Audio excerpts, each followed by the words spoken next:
afternoon and welcome to the Esther Deason Shield, the Under-17 Girls National Championship Grand Final. New South Wales versus South Australia. James Harris here, and alongside me is Jessie Dressick. Thank you for joining the call, Jessie. Thank you again for having me here. I'm really excited to see how these two teams match up yet again tonight. Well, we have called this game, this matchup, 3 times over the last 3 days as they faced off in the last minor round of the championship and then in the major semi-final.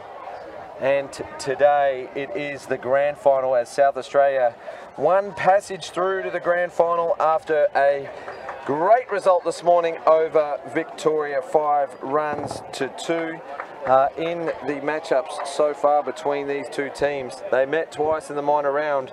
New South Wales 7-0 and 11-1, and then the major semi-final 11-1 again, and dominantly have performed the entire week, only giving up the 9 runs in the 10 minor round games after playing each team twice. Jessie, you've had a quick look at the lineups. We only get them a little while before the start of each game. So what have you noticed in the lineups that you've seen so far? Well, right away you see that the pitchers are, both of the starting pitchers tonight for New South Wales and South Australia are the same. So for South Australia, we have Zali Adams, number 41, starting off. And for New South Wales, Mia Gilmore. A dominant performance from her the past couple nights from Mia. And she's been doing really well out there. A couple of the batters in the New South Wales lineup, Jade Jensen, Keely Lennon, Riley Arnott, all of them have been having really big games leading up to this. So it's exciting to see those players back out there on the field, and hopefully they bring it all again tonight. Well, we've seen some absolute dominant performances from New South Wales throughout the week in both the men's, so the boys and the girls championships.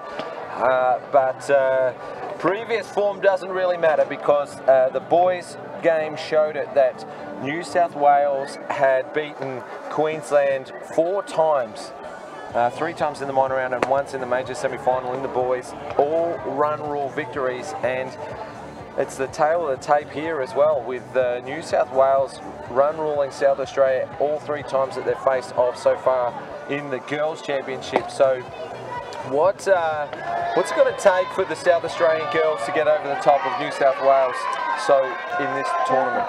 I think South Australia really needs to just focus on the basics. I think they need to have clean, sharp defense, good, clean pitching, and then in the batter's box, they need to be aggressive early, swinging hard, and really attacking the New South Wales defense.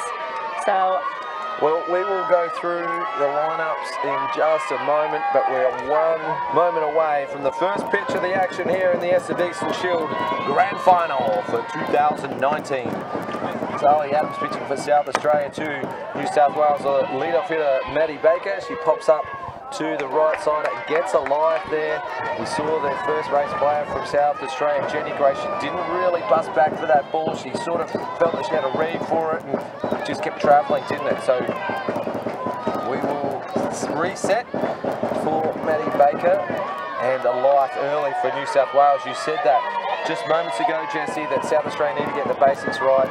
That includes catching foul balls. Yeah, there was a couple of situations last night where some pop-ups were not caught due to communication. A lot of the girls were looking to the other player, their other defensive players, to catch the ball, and unfortunately the ball was dropped. So tonight, back to the basics. I always believe that the basics win championships, and we can see if that happens here tonight. So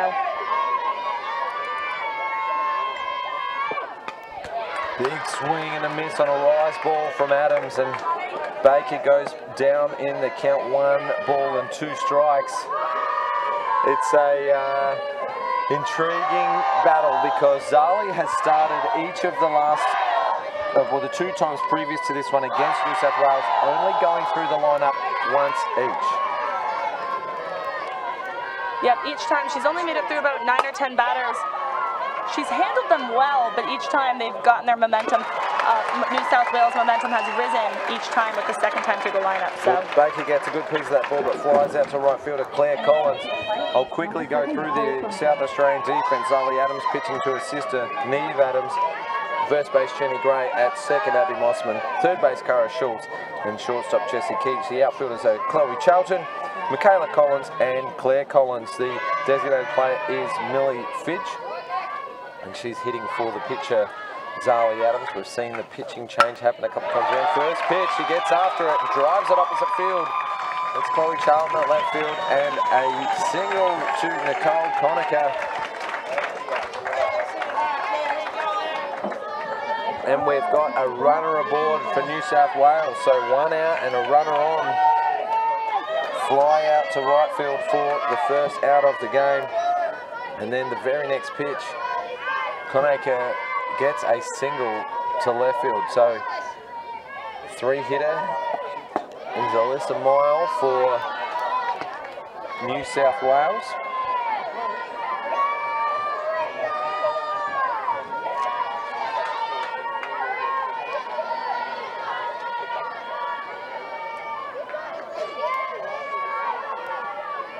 It's a warm day here, Jessie. It was a little overcast earlier, but the sun is out and a cool strike low at the bottom of the zone, and a big jump, a good lead up from Conacher at first base there. So, Jessie, I was just saying that it's actually warming up as the day goes on, because that cloud cover and a little bit of a breeze was helping out, but now the sun is shining.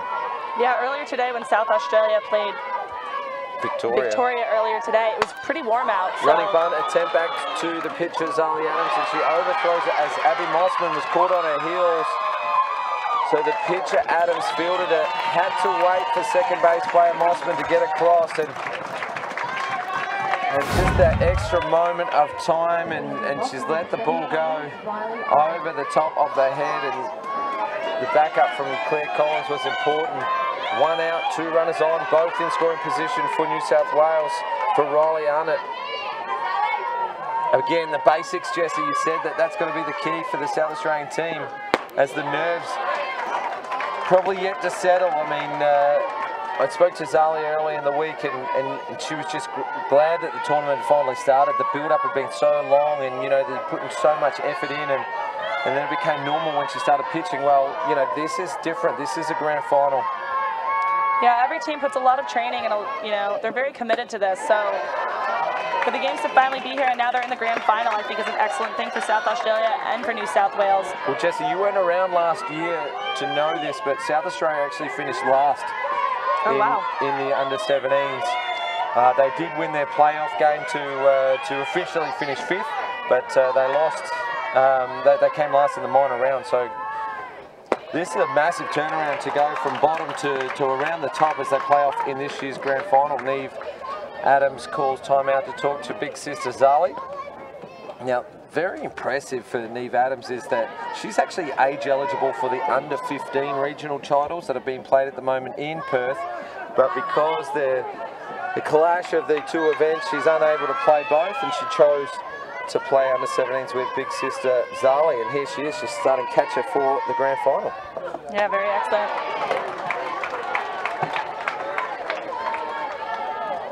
So after going behind in the count 3-0, Zali's able to come back there with a strong first strike.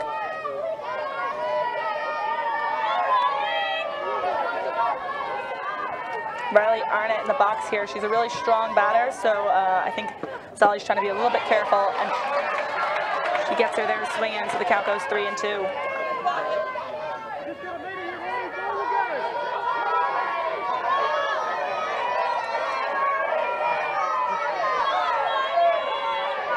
There's a runner on second and third here, so it's an important position for Riley Arnott to be in right now.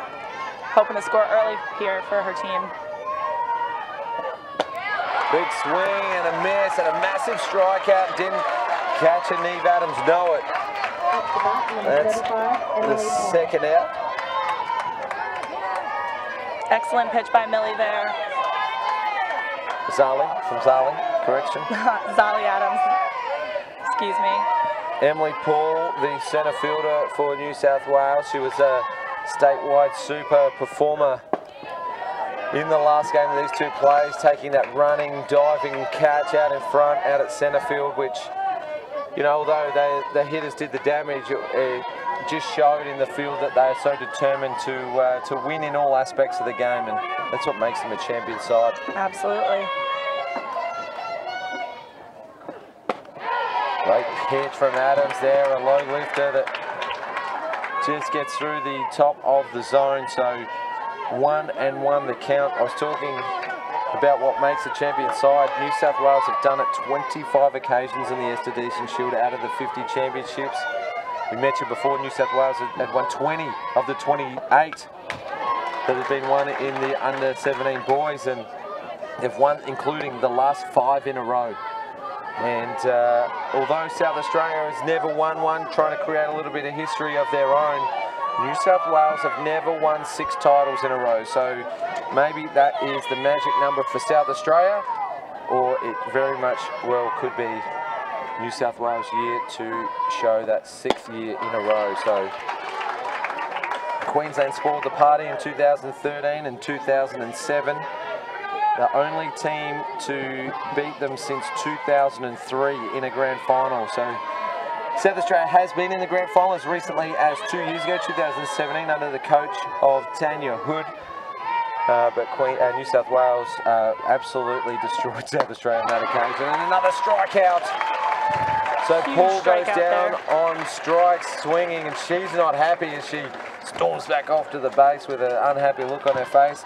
And understandably so. This is a grand final. This is where the top players want to stand up, and we've seen Emily Paul be a standout player, but she just goes down swinging, and that will do it for New South Wales. They threaten with 2 runners, and South Australia may have got it wrong a little bit there with that wild throw early in the game, but they get out of trouble, and for South Australia, they settle the nerves a little, and now they get an opportunity to score first.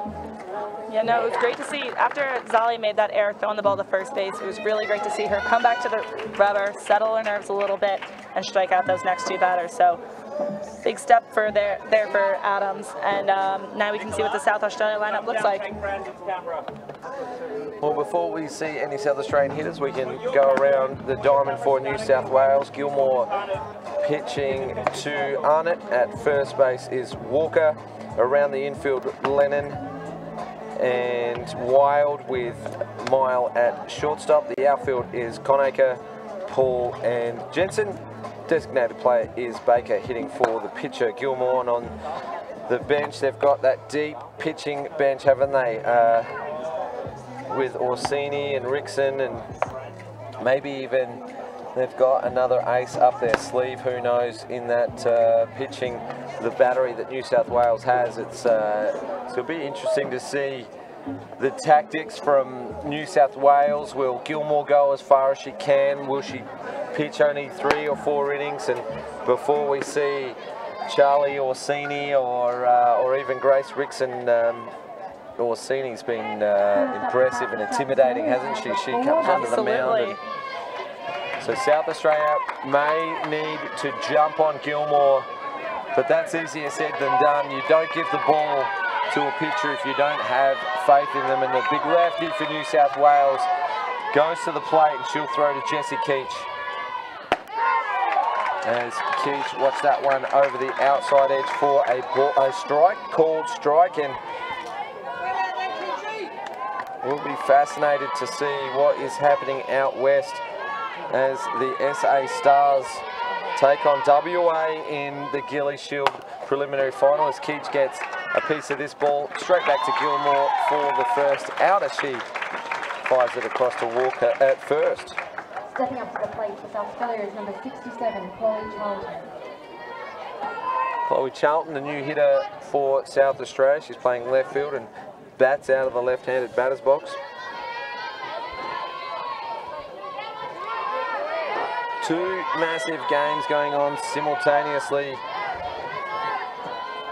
Of course, we're watching this game as Chloe Charlton gets a good piece of the ball. It deflects off the very aggressive third base player, Wild, for New South Wales. We've seen that from New South Wales. Their second base comes in, their third base comes right in and almost sits on the bat of the SA hitter, and she was just in too close to get any chance of that, as Chloe Charlton is aboard for South Australia. So ground out to the pitcher, and Well, you'd almost give that a safe hit, seeing as the third base was sitting on the bat.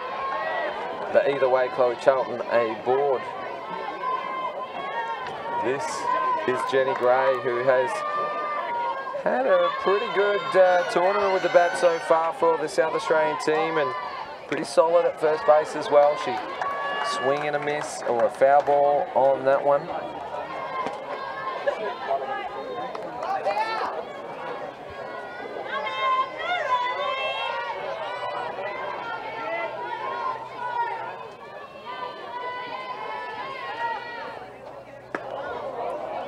You saw there a little bit of a change of pace, got away from Gilmore a little bit, coming into the box over Gray's head. So Mia has good pace to her ball for a lefty, as a lefty pitcher, and she's been trying to use that changeup as best she can in different situations to keep the batters off balance. So we'll see how that works for her tonight, as Gray fouls a ball down the first baseline.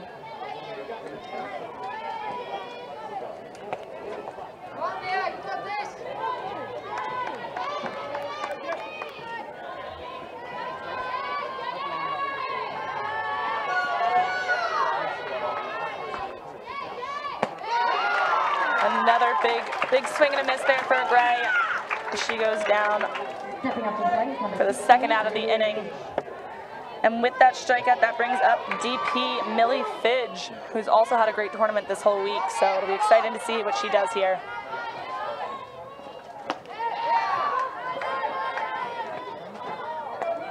Big aggressive swing early here.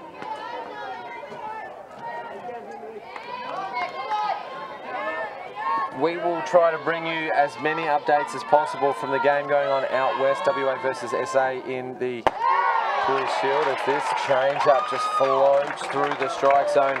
Millie Fidge just had her eye on it the whole entire time, and she just watched it into the glove. Looked like it was happening in slow motion.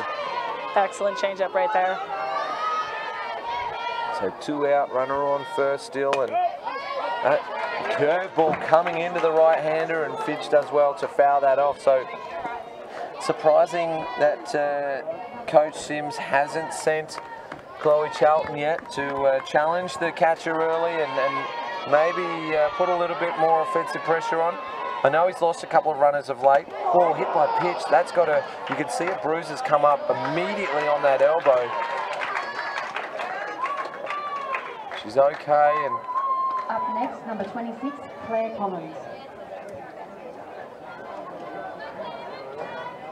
Yeah, just got my eye on her, and she hasn't really, I thought it hit her on the elbow, and as she turned, I could see a bit of purple just come up straight away. Maybe it doesn't come up that quick, but I'm no doctor, I don't know. So 2 runners aboard for South Australia, hit by pitch for Fidge, and Chloe Charlton with the infield single. And this is Claire Collins.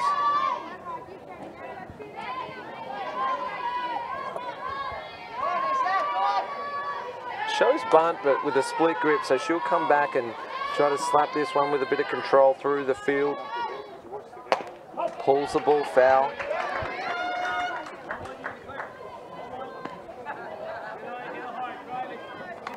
After the first inning in Western Australia, the SA team threatened with loaded bases, but WA got out of a jam. It is 0-all after 1 complete inning.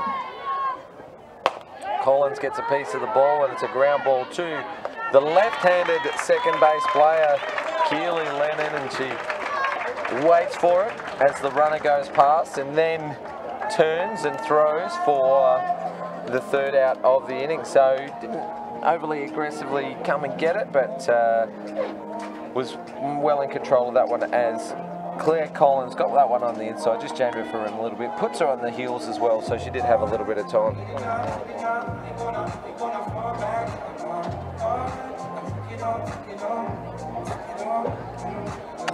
Well, Jesse, you've got plenty of experience. You've had an esteemed college career, and now you're over here playing locally in the Adelaide Club competition for Walkerville.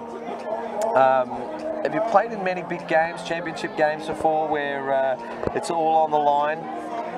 Yeah, a lot of times at school in college, we have the ACC tournament every year. We play in those games, and that would a lot of times come down to again, 1 or 2 plays, big situation. I love having the ball in my hand in those games. This past summer, I was also in Europe for a European Cup there, and we ended up with dropping that championship game to New Zealand, but it was an excellent tournament for my team, so we did really well there. But you know, any competitive pitcher wants to have the ball in their hands in a big game like this, so I love situations like this. I think it's what you train for, what you play for, and I think both of these teams out here, all of these girls have committed a lot to this game and have trained really hard to be in this situation, and it shows here. Excellent insight from Jessie Dresick there, calling the statewide super special comments. As Zali Adams goes to work on Mackenzie Walker, the first base player for New South Wales. To see if you've been in the situation where you're the underdog coming up against the favoured opposition, or have you always been the team to beat? I've been the underdog a lot, actually. I feel from my college, coming into my college as a freshman, we're a little bit lower ranked in the ACC, but we've worked our way up the past 4 years, and you know, a lot of big games against, you know, you have Alabama, Florida State, the national champs last year, and stuff like that. So I love playing at a high level and playing the best competition there is. So that's what South Australia is getting right here. They're getting to play the defending champs here, and New South Wales, as you said, they've been dominant for the past however many years, so it's exciting for South Australia to be able to play against these teams. Yeah, 14 out of the last 16, and including the last 5, 25 championships in total out of the 49 that have been run and won. Swing and a miss on a 3-0 count that was up and out of the zone, so I don't know if Coach Chris will be happy with that one there, because that would have seen the leadoff on base, and that does increase your chances of scoring if you can get your leadoff on. So can Walker redeem herself? She's had her one swing for herself, and that one's low, and she'll earn herself a walk. So not too much to worry about for Walker. She gets to see her 5 pitches, and that's a swing at 1. Runner aboard, and it's importantly the leadoff for New South Wales.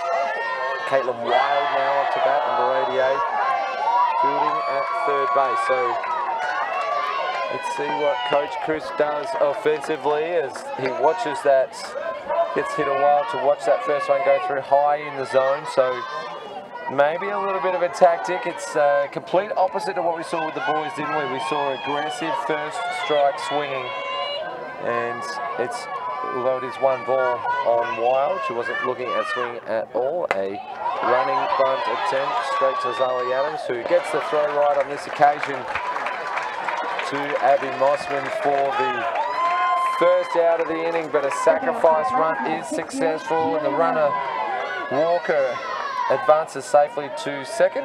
Caitlin Wild is retired, which brings up Keely Lennon. And for a number 8 hitter, Keely Lennon is probably just as good as they come in the 8 spot. Left-hander playing second base, bats in the left-handed spot as well, and she has just brought so much to this New South Wales offense. She is going to be a batter that South Australia cannot take lightly. Absolutely. As a pitcher, you should never underestimate the bottom of the lineup, but for New South Wales, their 8 and 9 batters, Keely Lennon and Jade Jensen, have been very strong for them and have proved that even the bottom of the lineup can score and do big things for them.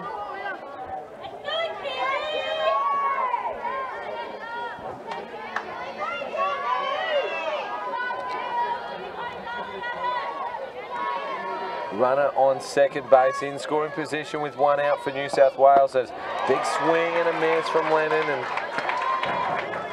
she probably knew that that one wasn't the one to go for, and just backs away for a little bit to compose herself. Ask the umpire the count. It is 1 ball and 2 strikes. Listen to that racket coming from the New South Wales dugout. Pulls the ball, and Jenny Gray probably does the right thing, because If Lennon backs off one step, it becomes a dead ball, an automatic out, and the runner will have to return to second. So doesn't catch Lennon out on that occasion, but does make the put out. And we see Walker advance over to third base for the 9-hitter, Jay Jensen. Big swing and a miss. There's that first pitch swinging that we were talking about, Jesse. And this is a massive out, isn't it? Because of the performance so far of Jay Jensen over the last 3 days. She has been very dominant. Yeah, absolutely. With the runner on third here, I know New South Wales wants to score first, so she's going to be taking big swings. And there's another one as she fouls the ball straight back out of play here. Yeah, and that's why New South Wales elected to bat first in this occasion. We do see when you have a choice, the majority of teams will want to field first and have that last opportunity to bat. They get that final opportunity, and on both occasions today we've seen New South Wales elect to bat first. So they are trying to be aggressive, they are trying to put that offensive pressure on and score first.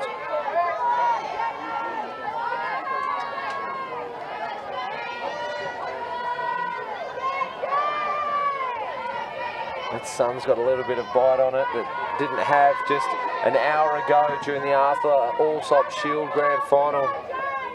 Low for a ball. Good block from Neve Adams. Now, in the last 3 games that we've seen Zoe Young catch, we've seen Indigo Bector Silva behind the plate, and tonight we see Neve Adams. Now, this could very much be a deliberate attempt to have Zali Adams as comfortable as possible, having the catcher that she's most used to pitching to. As a great shot from Jensen to centre field, and Michaela Collins has a hard time getting that one as it goes over her head, and Jensen, we just spoke about how dangerous she is as a hitter, smashes that ball to the fence, so New South Wales score first. The base on balls comes back to haunt South Australia. The lead-off walk, Mackenzie Walker crosses the plate on a triple from Jensen. What a great shot. Statewide Super Replay shows it that Michaela Collins had that work cut out for her in the first run of the ball game.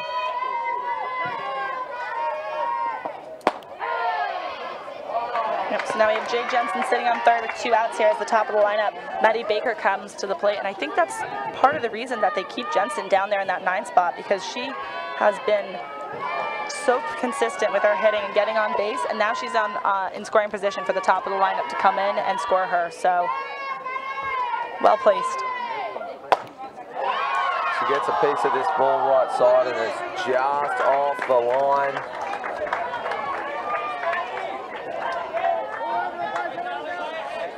And there is 2 strikes. So Baker's very aggressive with her hitting. She likes to attack the pitching, but it's got her behind in the count a couple of times here. And the runner on third is threatening to score if the ball goes into play. Zali Adams ahead of the count. Let's see if she gets the ball out of the zone. It's hit out towards right field, and Claire Collins just out of reach, and she misses that one, and it keeps rolling into foul territory. So she misses the ball, and Baker will stand up in third, swapping spots with Jay Jensen. So back-to-back triples for New South Wales, and they've scored 2 runs. Triple to centre field over Michaela Collins, a triple to right field past Claire Collins. And now New South Wales all of a sudden with a very firm grip on this game already, considering they've only given up 9 in the tournament, or 10 in the tournament if you include the major semi-final, and the highest runs against in a game was just the 3 in that game against WA. So SA really need to shut them down, and they've got to score a third here in the top of the second. So a great shot from Conacher, a very controlled swing. The ball's hit up the middle.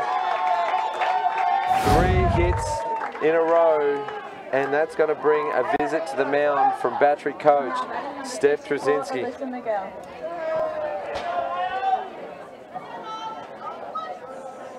2 hits for Conacher, and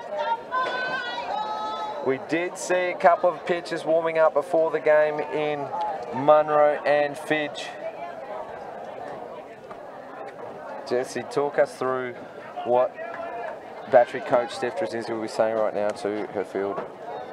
I think in this situation, you definitely want to limit the damage that New South Wales lineup can do.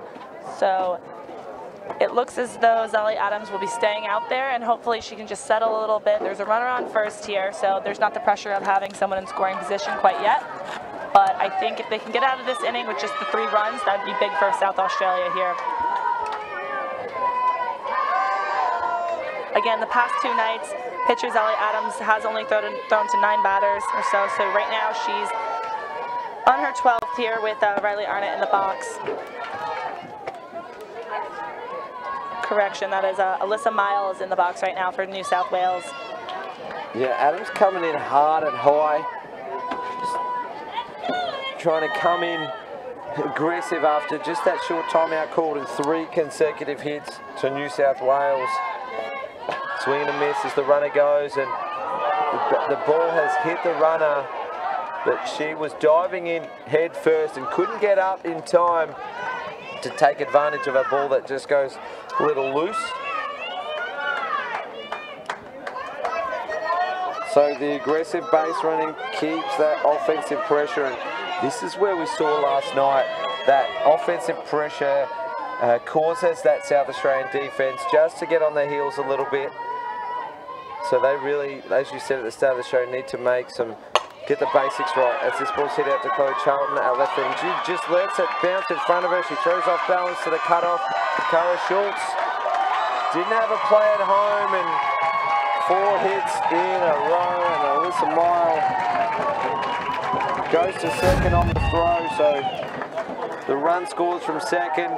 Head coach Butch Sims comes out, and a change will need to be made on this occasion, and it is Millie Fidge coming to the mound. So 4 runs off 5 hits so far, and 4 back-to-back hits, courtesy of 2 triples and 2 singles. So Jensen, Baker, Conacher, and Mile all getting that on ball and stamping their authority on this game early. A 4 spot in the second inning has forced an early pitching change for South Australia. We'll take this time to cross over to Around the Grounds thanks to MK Services SA. The Stars versus the WA Flames. 1 runner aboard, and she steals a base, the throw goes wild and takes a second. So 2 bases on 1 play there from the SA runner. Puts the runner on third with 1 out in the bottom of the second. It is 0-all. Cannot quite see who the batter is.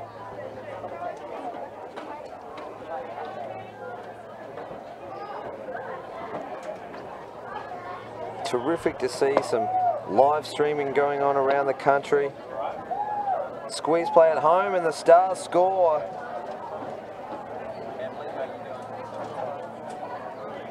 Oh, as I say that, I think there's a timeout call. It's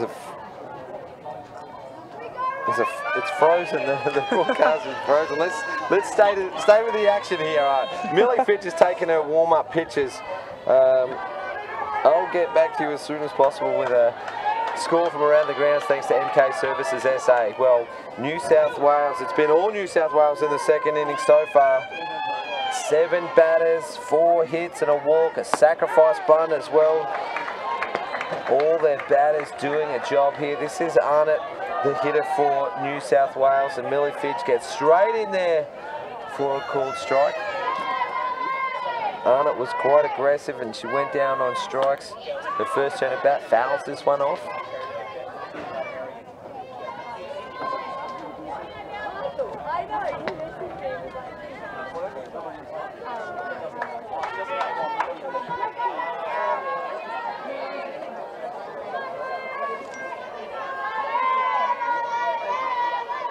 Runner on second here for New South Wales. South Australia hoping to get the out here. Another foul from Arnott, and with 2 out. SA are trying to get out of a jam here. They've given up 4 massive runs here in the second inning, which is going to be tough to claw back.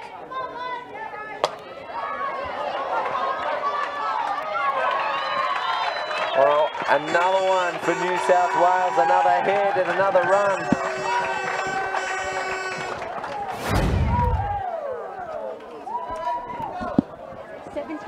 For the catcher. This one goes over the top of second base player Abby Mossman. And the South Australian defence cannot buy a trick here. 5 hits in a row. And we go back to Emily Paul. She's the 9th batter of this inning as the runner takes off. So New South Wales aggressively just trying to put the foot down here. Yeah, in that situation, it did look like they were trying to do a hit and run there with how aggressively the runner took off. So we'll see if they go with that again. Oh, and a line drive shot right back to Millie Fidge, who makes the out. That was a great piece of contact, but it went straight back into Millie's gloves, so well done there. And New South Wales put a 5 spot on the board in the second inning, and this is, they're in danger here, aren't they, of blowing out, because Gilmore is yet to be challenged yet by South Australia. I mean, last night when she pitched, she gave up 1 or 2 hits, but not too many at all, and it's been all New South Wales so far today as well. So I can go around the grounds thanks to MK Services SA. Emma Hood got on base through a walk, and then on a stolen base took an extra base on a wild throw. Sacrifice bunt from Chelsea Robinson was errored and scored Amber Hood. Jordan Lambert got on base to an error from the third base player, which also scored Chelsea Robinson. She's aboard on second base, and the Stars are up 2-0 in the bottom of the second.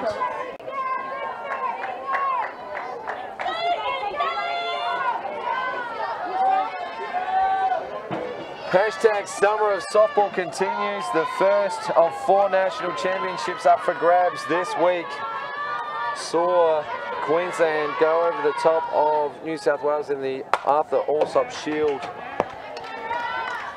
The second of the 4 is this game here, the Esther Deason Shield. The next one will be the under 15 girls regionals, and then later tonight the winner of the SAWA game will face New South Wales in the Gillies Shield final. Cara Schultz up to back, it's a change up and chops at it, goes to the right field, and great catch!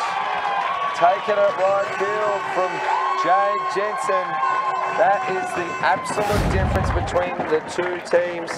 We saw in the previous inning the South Australian outfielders were misreading it. They let the balls drop in front. The infield don't break back hard enough to take the catch, but New South Wales are as aggressive on the diamond in defence as they are in the batter's box, and that has been the difference over the last couple of games, and everything seems to be going in favour of the blue team so far. Neve Adams up to bat now. Absolutely, and it also makes the job for the pitcher a little bit easier, knowing that your defense has your back, knowing that your defense is going to make those tricky plays. So grounds out back to Gilmore for the second out, and what a great catch. Look at the smile on her face as she takes a good catch. She's happy with that because she's made a contribution out in right field, Jensen, as well as with the bat. Now she'll be riding a high wave here after her triple, which was the first run of the game, scoring Mackenzie Walker. Abby Mossman gets after the first one, fouls it off, and strike 1.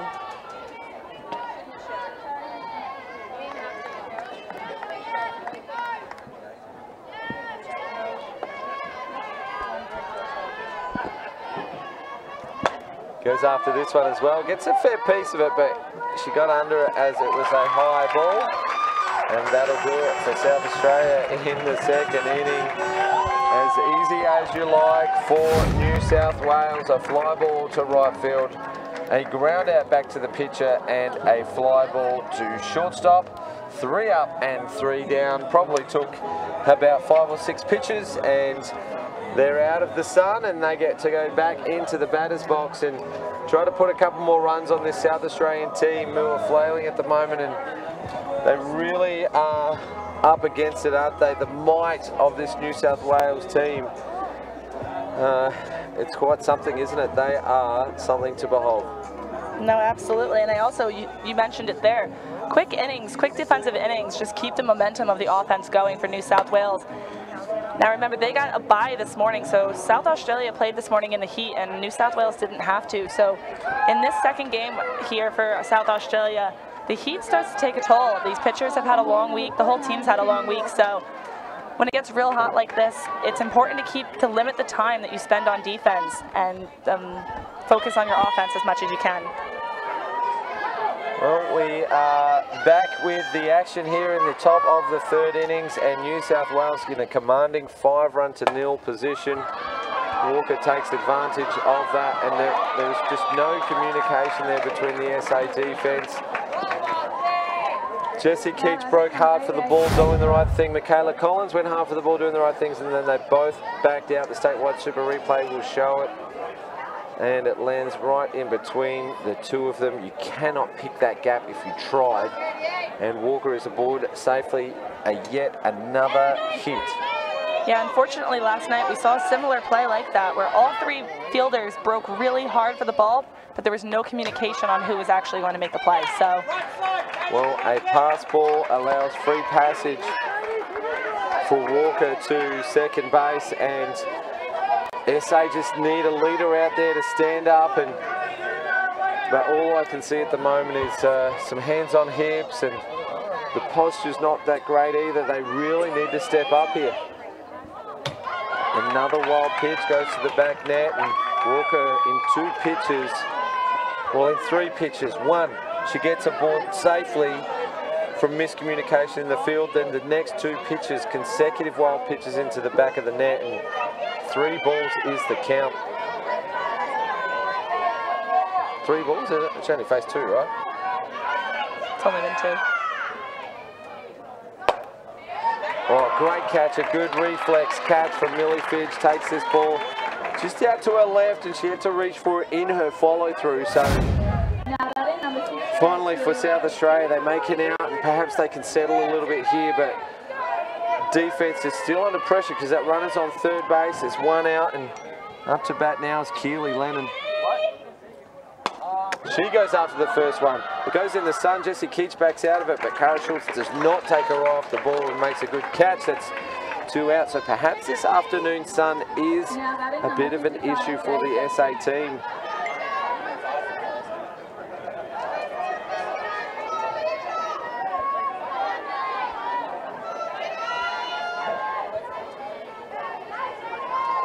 So Keely Lennon pops up to third base player Cara Schultz, and we go now to the dangerous 9-hitter Jade Jensen. During her last at bat, there was a runner on third as well, and she crushed a triple to score a run. So let's see if she does it again here.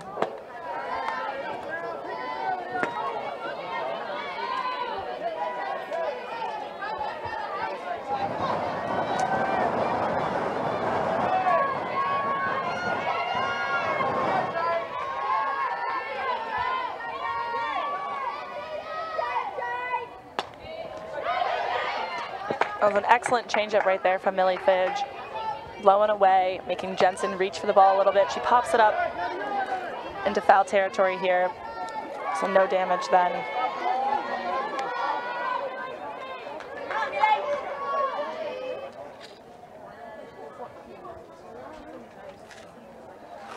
Okay, just a slight delay here as the catcher needs a little bit of running repair, so good help from the plate umpire, Janelle Hicks. I think there's a little bit of confusion if there was the 2 balls or the 3 balls. Right.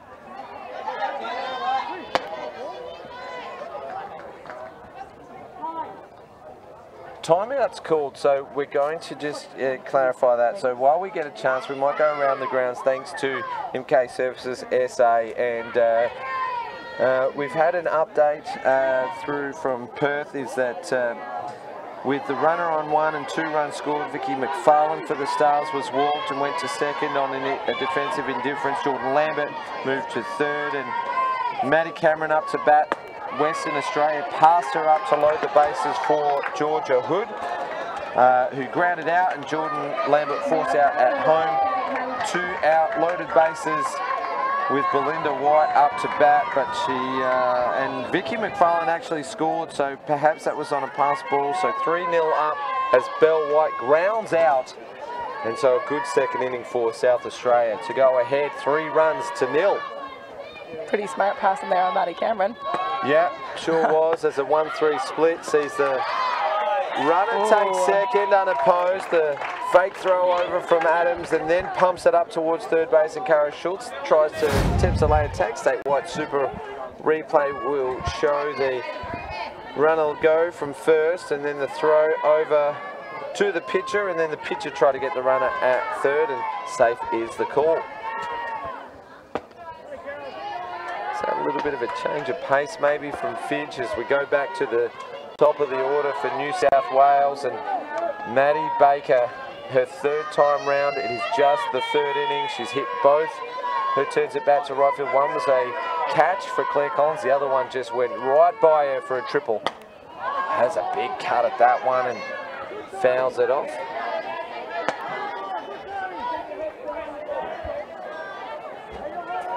So New South Wales threatening, it's 2 out. There's runners at second and third.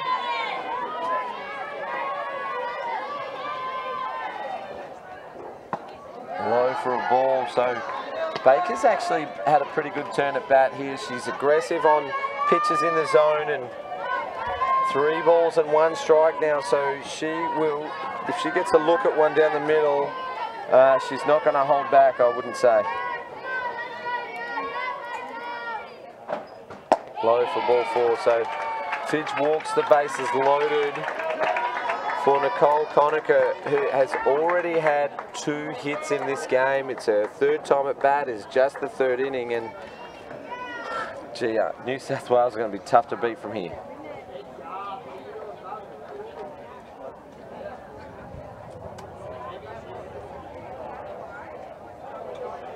South Australia defense calls it in for a second just to give Millie a second to breathe and maybe help her focus in here.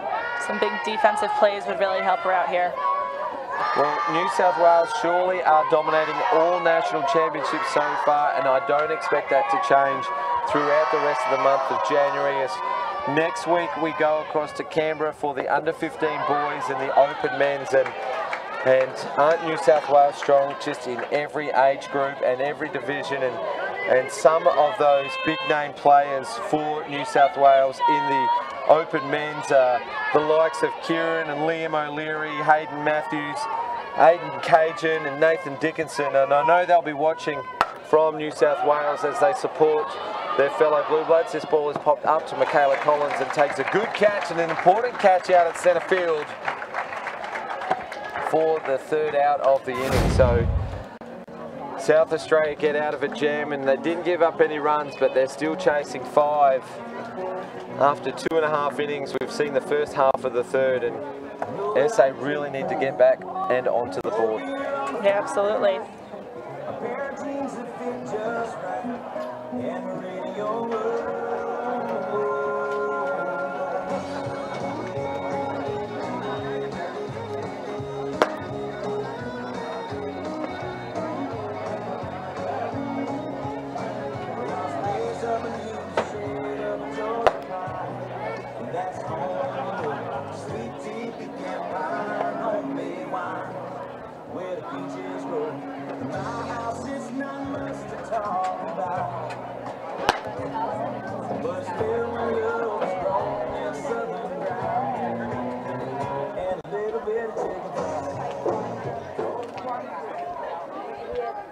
Well, we will try to bring you the action from Western Australia if and when we can.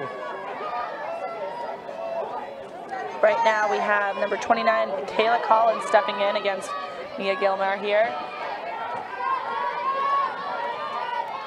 And Kayla is hitting 9 for South Australia, so she's hoping to get on base here so that the top of the order can come alive and hopefully score some runs here.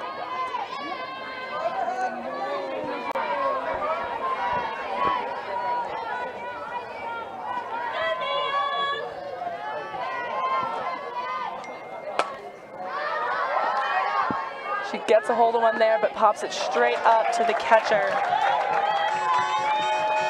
Riley Arnett settles underneath that one and makes the catch easily. Well, at least trying something, because SA are really reeling at the moment as they chase down 5 runs, which almost feels like an impossible task, but where there is hope, there is a chance. And we go back to the top of the order for SA. Jessie Keach has just hit right in the midsection there, and just a tough cookie, isn't she? Look at her. She maybe even in the back elbow, so she's okay. She doesn't want any help, and she gets aboard for South Australia. So importantly, a runner on base. Jessie Keach hit by pitch, not the way you want to get on base, but you'll take it at the moment when you're chasing a number of runs. So batting number 67, Chloe Charlton. 3 up and 3 down over in the West, where WA have been held scoreless for 3 innings. So good news for the SA Stars, up 3 runs to 0. So Jessie Keach watches that one as Chloe Charlton from first base, as it gets a lead off. She watches it well and takes off as the ball looked to be going down, as Chloe Charlton hits it foul. So a reset for South Australia, and we saw how tight the New South Wales defence played on her the first time round. She was able to get her hands through the ball, and a good shot that third base player, Wild, didn't have a chance of gloving, but tipped it, but didn't have a chance of fielding. Good shot from Charlton. Chops this ball, and very well placed from Chloe Charlton. She's safely aboard, and I'd really hope to see that on the statewide super special replay, because she executed that running bunt to perfection. Watch her go that wide stance. She'll close it up as she runs and moves, chops it straight into the ground over Gilmore's head and glove, her stretched out glove. Shortstop player not in time. So runners at first and second for South Australia for the 3-hitter Jenny Gray. Yeah, that's exactly what you want a slapper to do in that situation. Hit it very hard into the ground so it has a lot of air time to give yourself time to get down the line. Not that Mile didn't do a good job there for New South Wales. She moved across very well, read the ball very well, and threw it across hard over to first base, but not in time. So 2 runners aboard for South Australia. Low for ball 2, so Jenny Gray's got herself into a good hitting count.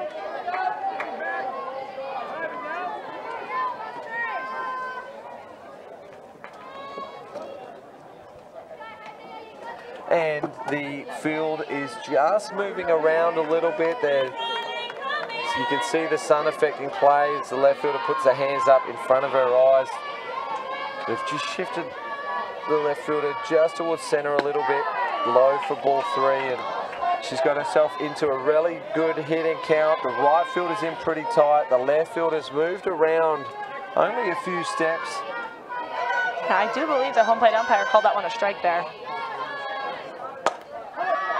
Well, nonetheless, on a very low pitch, a strike was called, and almost forced Gray to swing at that one, which was in and around the zone, and pops it up towards first base. An infield fly, and that is the second out of this 3rd inning for South Australia. Millie Fidge, who was hit by a pitch her first turn at bat, in the box now, and that one just goes on through the strike zone. It's around knee height, and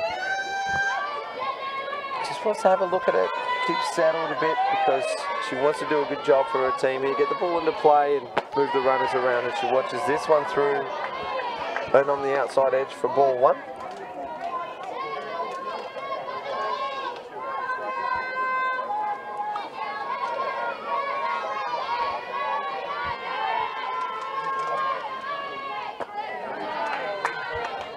Well, just a reminder, you can join the conversation online on all the Softball Australia social media pages. There's the Essedeason Shield and the Gilly Shield are running at the moment, and big swing and a miss there for Fidge. Oh, the runner has taken off. She's gone off the line, and Jessie Keach gives her teammate Chloe Charlton a chance here, and she's caught in a rundown play, and second base player for New South Wales runs her down. Keely Lennon with great pace. Chloe Charlton thought it was a strikeout. It certainly was not, and the New South Wales defence right on their game. We'll say it again, Jessie, you've got to get the basics of this game right if you've got to be a chance to win the games, and that's where we've faltered here in the field as Jessie Keach almost sacrificed herself to give her teammate Chloe Charlton a chance to stay alive. Definitely not Jessie's error, but... Yeah, and unfortunately, you have your DP in the batter's box there with 2 runners on, so I know that was not the outcome that South Australia was hoping to get there. So just a little bit more focus in there, and like you said, basics. Well, where's it going to come from, Jessie? Do South Australia need to go to their bench and bring on a couple of players who've been rested to give them an opportunity to show, you know, here, I can do this, I can get the basics right. Because at the moment, the starting lineup for South Australia just really needs a bit of a shake-up. I think let's see how they go here in the 4th inning, just the 4th inning, can you believe it?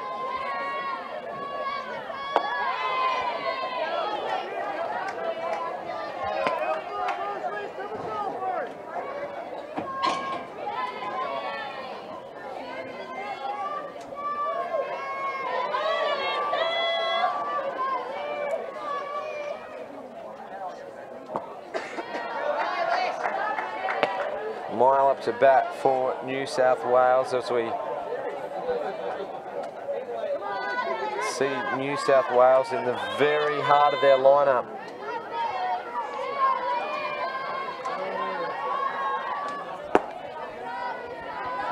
And she's watching patiently here to get into a good count, a 3-0 count. And New South Wales, if they can get a leadoff runner on here, they may take things into run rule territory. So, good turn at bat. Now batting number 75. 4 in a row.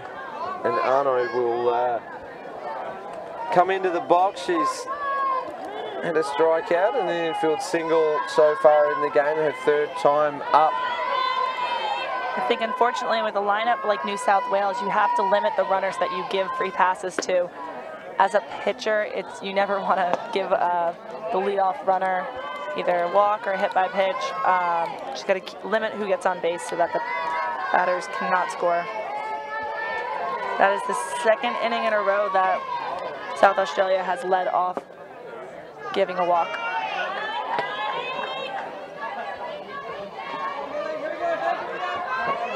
And Millie works behind here once again, going behind 2-0.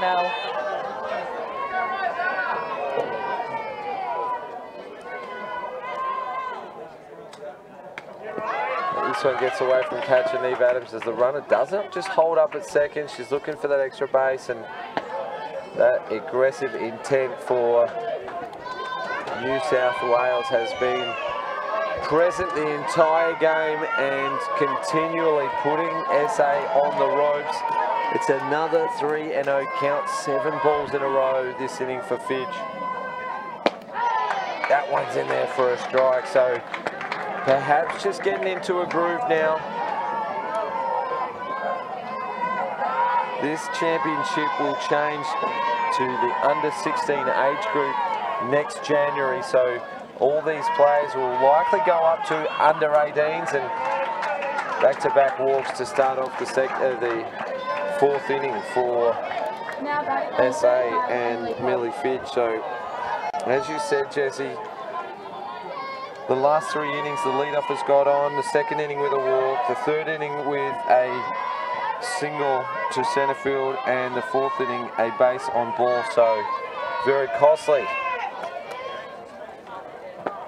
Change of pace, a stolen base at 10. The third base is down for the short play. The shortstop was not covering, but an out was made. It was blocked by the batter and the catcher, so well done in the end from Adams and Schultz. They're firing across to third base, and tag was made. Statewide Super Replay will show the double steal, and great tag from Schultz. Laid it on firmly, and no doubt about that one. So another ball, so a tactic for New South Wales for this inning perhaps is to just sit on your heels for the moment, see a lot of pitches, because we're in a great spot at the moment, so if we can get a couple of walks and cheap runs, we'll take them. I think the New South Wales lineup is being very patient, waiting for their pitch, trying to make big contact here.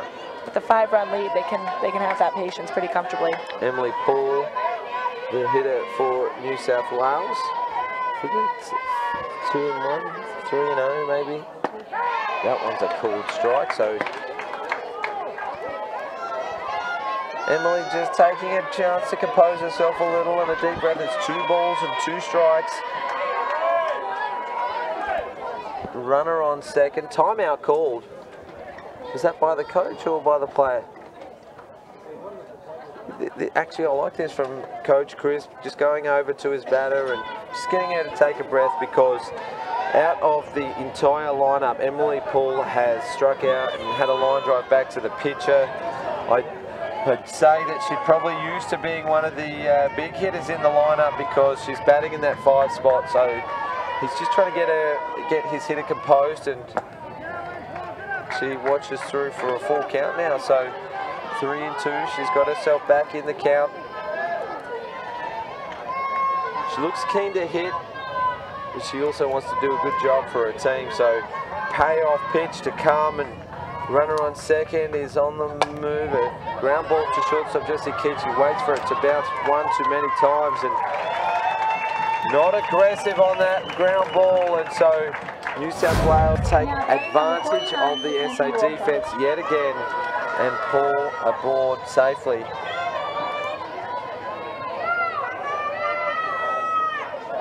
Mackenzie Walker now has had a walk herself and a single to centre field, and Fidge toiling away, and that change of pace gets away from her, and ball 1. I really want South Australia to get up from here. Steph Trzynski, the battery coach for South Australia, makes yet another appearance to the plate. She's got a clipboard in hand with all her notes, and it's going to deliver a message to the SA team that will hopefully be encouraging enough for them to say, come on, let's get out of this.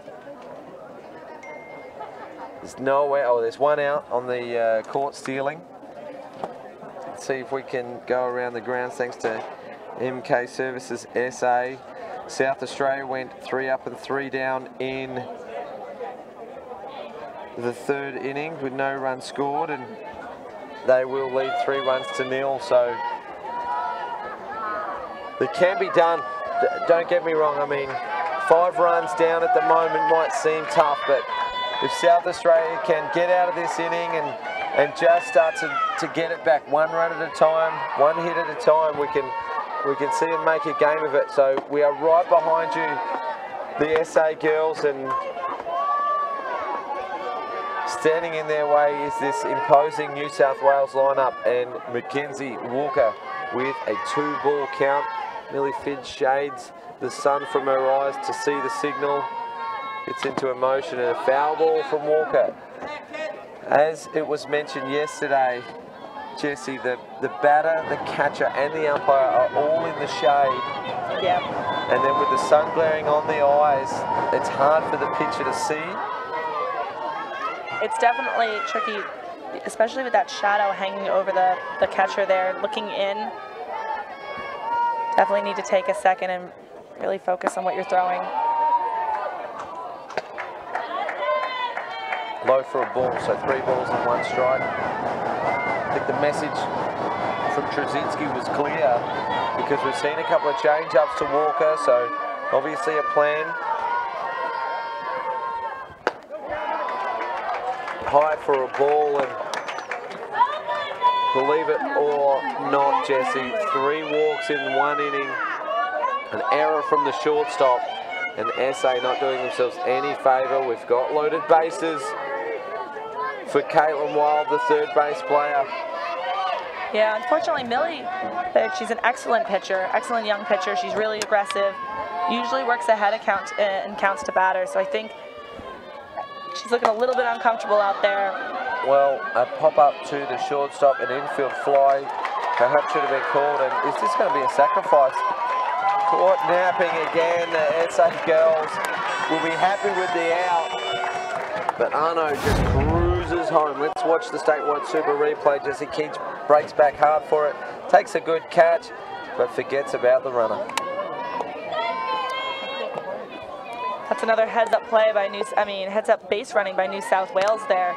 Sees that Jessie Keach has her back turn and takes full advantage of it, running straight into home. So, well, that's the 6th run crossing the plate, and the first for the inning for New South Wales. A sacrifice fly to the shortstop on that occasion, and don't see that too often. No, and Keely Lennon had a massive cut at that first pitch. Let's watch the statewide super replay yet again. Jessie Keach takes a great catch. Don't forget the sun. She's running back with the play. Doesn't know where the left fielder is, but just throws it into third base, almost like a cutoff from the shortstop.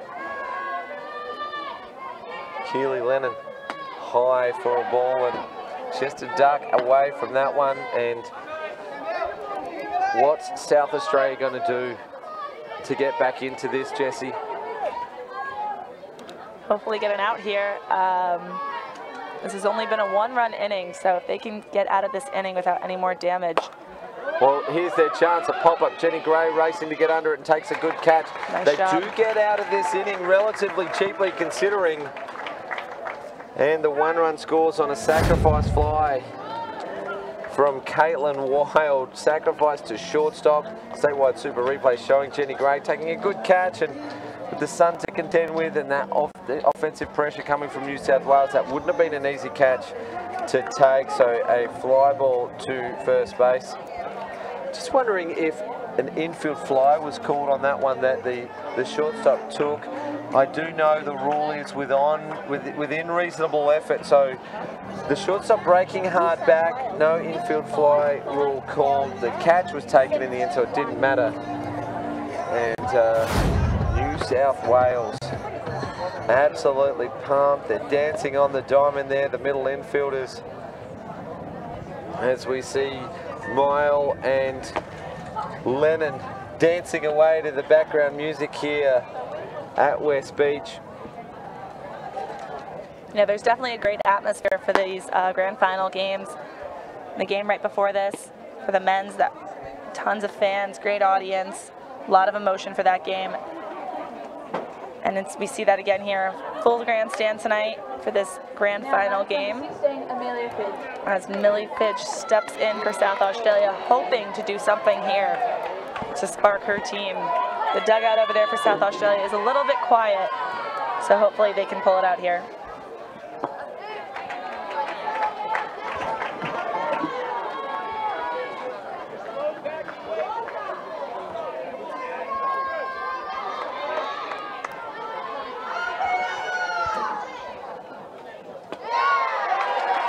Great off-speed pitch right there from Mia Gilmore. She really has done a great job of keeping batters off balance all week, and especially in this game, grand final here.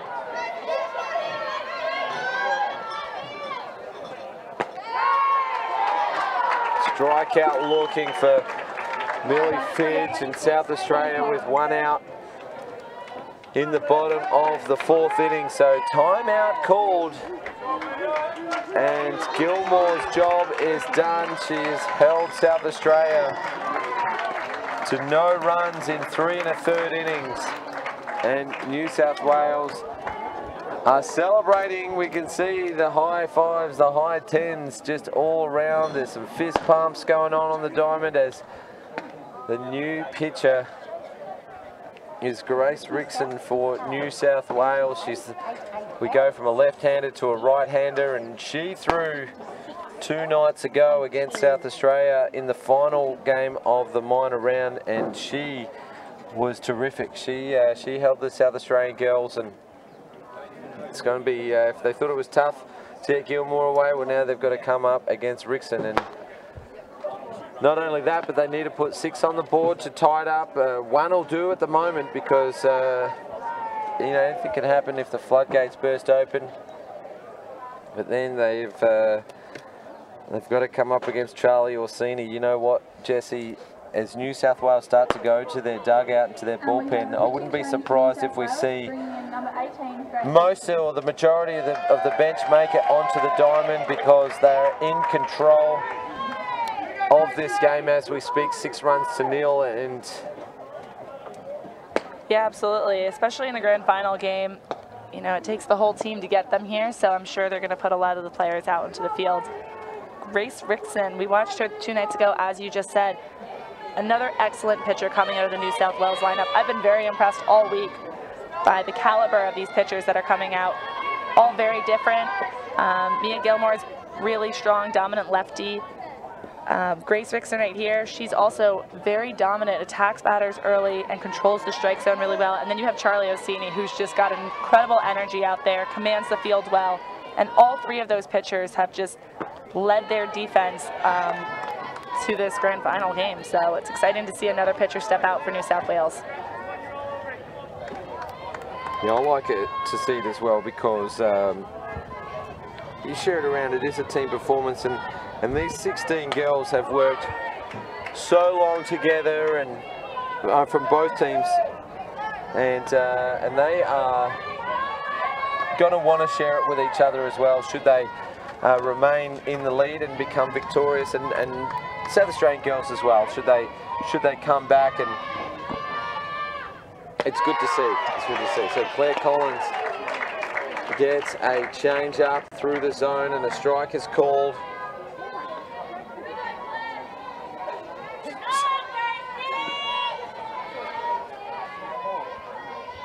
We haven't forgotten that game over in Western Australia. We'll see if we can get a look at it.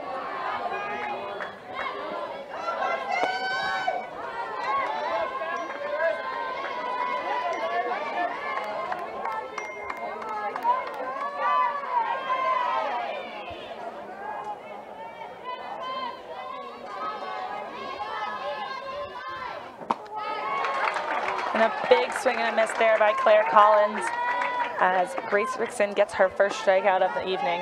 Now batting number 3, Cara Schultz.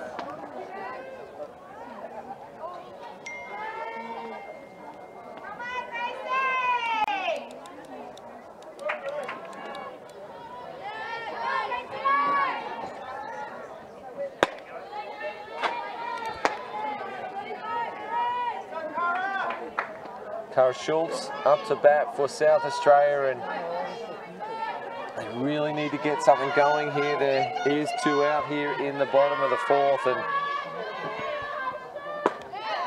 she watches patiently and gets herself into a good hitting count, 2-0.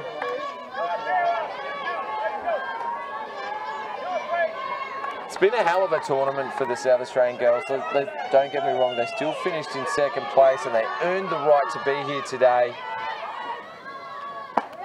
Big swing and a miss from Schultz. And yeah, looking at this team that South Australia has put together this year, you would have no idea, as I didn't, that they finished last year. It really just shows how much hard work they've put into this season, and the results are paying off as they face off here in the grand final. Foul ball from Schultz as this one just comes off the fence, and the 2 New South Wales players are desperate for the ball. And you can see right there from New South Wales, they're up 6-0 here, and they almost had 2 girls going into the fence trying to catch a foul ball there. So just excellent aggression all around from the New South Wales team. 2-2 count for Schultz. Yeah, if you look at the results, 7 wins and 3 losses.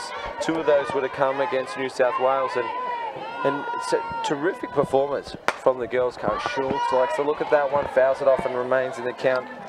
2-2. So the only other team to beat them was Victoria, which we called that game on Spacequake Sports, and it was a 16 strikeout effort from Murphy from Victoria that was the difference in that game. And other than that, the South Australian girls were amazing. They have 7 wins, is terrific. Then they won the preliminary final this morning against Victoria, 5 runs to 2, and you know, you're going to feel sorry for them, but just the power and the might of this New South Wales lineup has been too good for everyone this week. They went through undefeated and won the major semi-final. They shot from Cara Schultz, a single up the middle. Something for the SA bench to clap about.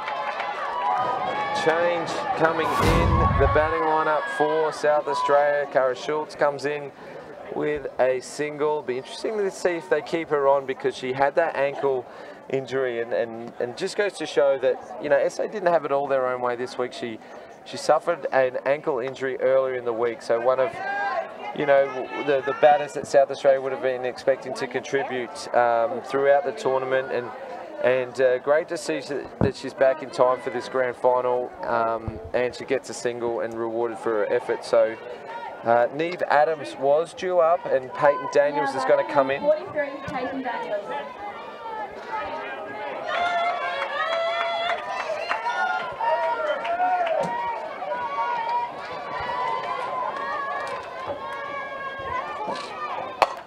And she follows it up. 2 consecutive hits for South Australia. Peyton Daniels with the single. Will he continue going to the bench? It's worked on this occasion. Sticking with Mossman here. Now batting number 14, Abby Mossman. With 2 out, 2 runners on board from back-to-back hits from Schultz and Daniel. Statewide Super replay will show it. This one does a good job. We're going to see a re-entry, I think.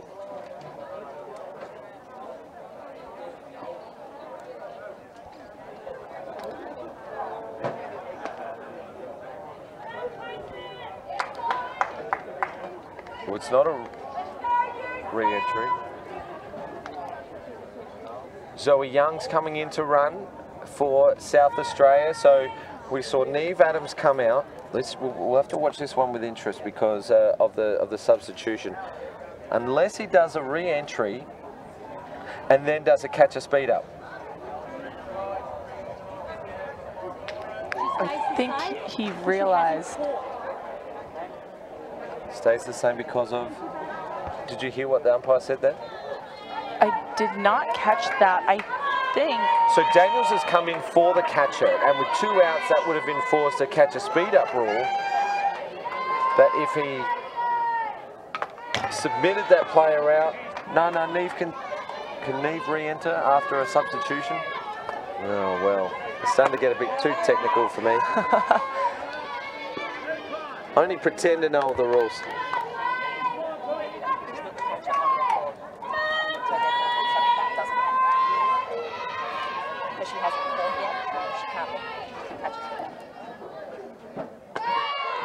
Strike called on a change-up now. The tournament chief umpire, Kira Cox, is our special guest here on the Spacequake Sports broadcast. She doesn't want to get behind the mic, but she's just clarified the rule there. So normally on a catcher speed-up, you would needed to be the catcher who caught in that previous inning. Okay. She's a substitution, and so because she hadn't caught yet, it can't be a catcher speed-up. So thanks for that clarification, Kira, and you've done such a wonderful effort over this whole entire tournament with your umpiring crew. It's been a pleasure to work with you, and well done to the umpires. It was a big effort because of the combined event, and you've done yourself proud, so well done on a great tournament. You'll enjoy a sleep in tomorrow, I'm sure. No, early flight home? Early flight, Got the I believe nod there. so. Maybe you'll get a nap in the afternoon. Bright and early. Well, it was... The last batter was Abby Mossman. My apologies, guys. I've taken a little bit of attention away from the game. Abby Mossman went down swinging. There was fumbled, and so the catcher had to make the play over to first base. We are going to see some changes from the New South Wales dugout. 71, Amber Gunn coming up to bat for New South Wales. Does she come in for Jensen? I've lost my spot in the lineup as well. Well, New South Wales will need to score here and then hold the South Australian team to none if they want to get out of here in a short space of time. The question was asked to me earlier in the game, if it's run rule, even in a grand final, even in a grand final. Round the grounds, MK Services SA, the Stars in the top of the 5th inning, still holding that 3-run lead. Jalen Ford pitching for the Stars, and is that going to be enough for SA? I'm sure they'll want to put another couple of runs on the board because Absolutely. WA have a strong lineup. They've got some Travelodge Aussie Spirit players in their team in Godfrey and Long Dropper, and so they're a pretty intimidating team when you look at them on paper. Now, if and when South Australia wins this game here, where do they? They play in the next? grand final against New South Wales. That's what I thought. I think All it's right. 9 o'clock Adelaide time, which is 6 p.m. in Perth. So we'll wish these Stars all the very best of luck for the remainder of that game as a strikeout to start the 5th inning, and Millie Fidge in a groove early in this inning, which is a good sign. Amber Gunn goes down on strikes. We go back to the top of the order for New South Wales, the game's original leadoff hitter. Yeah, I mentioned before, it's really important as a pitcher to keep the leadoff batter off of the bases. They haven't been able to do that so far, so it was good to see Millie come out strong here with that first strikeout.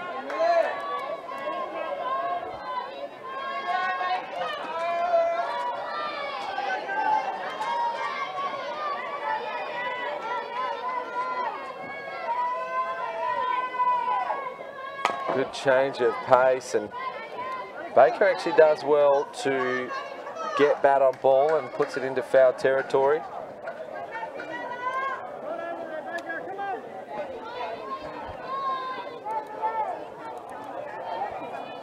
One out in the top of the 5th inning, and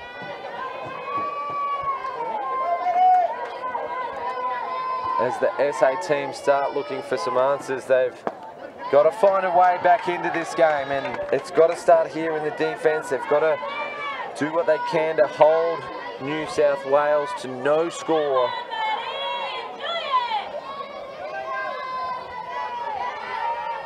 Flirting with run rule at the moment. Top of the order for New South Wales. Jams her up. The ground ball to third base. Cara Schultz gets it across to Jenny Gray for the second out of the inning. So that's Well better done. from SA. Absolutely. Now batting number 72, Nicole Conacher.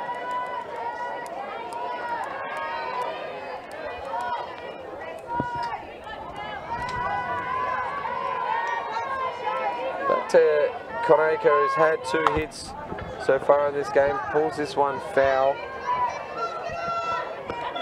She had good contact on that fly out as well for a 3rd turn at bat, but 2 hits. Does that put her in contention for statewide super performance, or are you looking at Gilmore, who just shut down the SA batters? Or it's been pretty consistent throughout the lineup, hasn't it?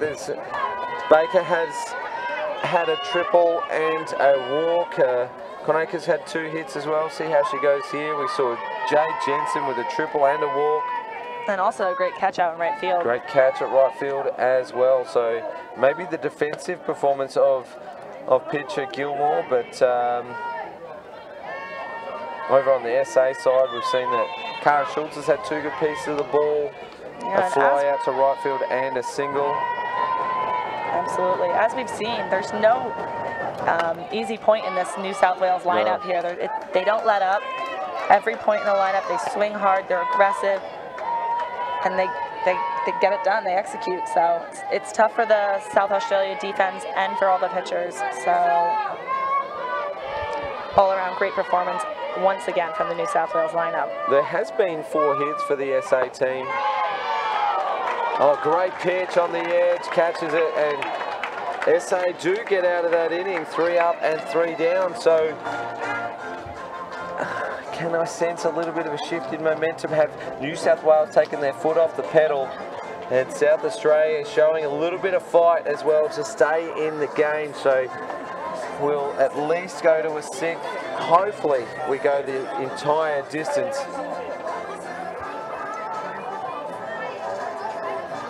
Yeah, Millie definitely looked a little bit comfortable, more comfortable out there, excuse me, as she handled that lineup much better than she has in the previous innings. Hopefully now South Australia can get their bats woken up here and put some runs up of their own. 64 out, 44 for 4 in.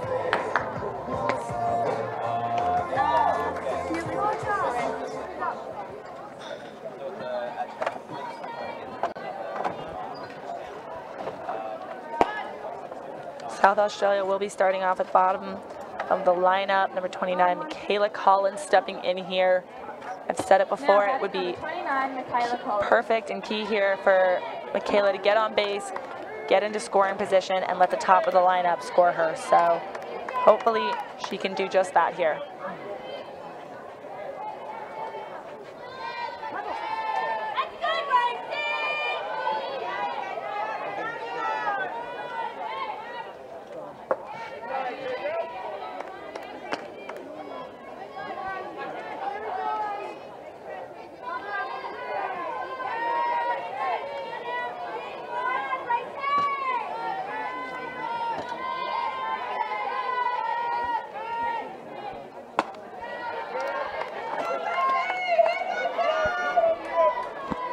Well, Grace Rickson is up against Michaela Collins as New South Wales catcher Arnott just directs the field to go right a little bit. We've seen that Michaela Collins has been probably the standout batting performer over the last couple of games for this team, and she had a triple the other night that went to the fence with an RBI, I think, as well. And in the final minor round game, she had a single to left field as well. So a couple of hits, 1 in each, and swings the bat hard for just a pocket rocket, as they say. And in this game so far, she did pop up to the catcher. This is her 2nd turn at bat, so a capable batter. She's shown some good patience in the box before as well, with a couple of walks. Gets a piece of this one, gets under it slightly. The right fielder calls it out. And Gunn gets herself into the game with a catch. And a big smile. So with 1 out, we go back around to the top of the order. And Indigo back to Silva is having a pinch hit for Jessie Keach.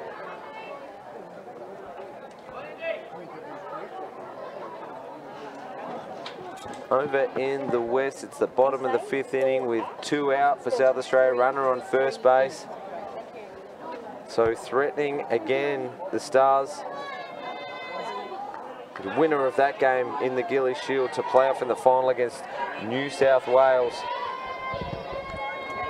Now batting number 33. I think New South Wales have been in all 4 of the grand finals, like immediate passage through as well. So uncontested, undefeated in all 4 grades, their top teams. Back to Silva.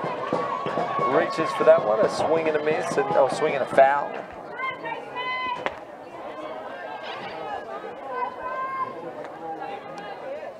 One out in the bottom of the 5th inning.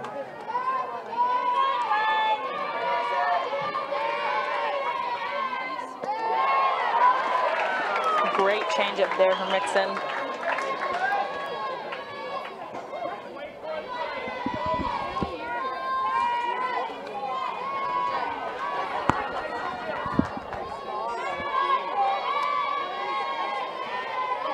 Beck to Silva, splits the grip, shows bunt, pulls back for a bit of a slap hit. Goes foul, so she's behind in the count. 2 strikes. She killed that one off to stay in the count, remain in the count.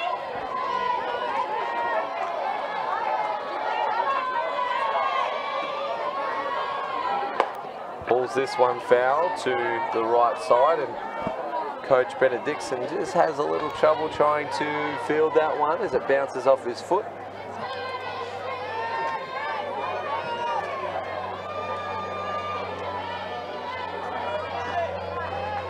New South Wales defense really tight on the bat here of Beck de Silva as she reaches for this change-up. Grounds out to Walker for the second out. So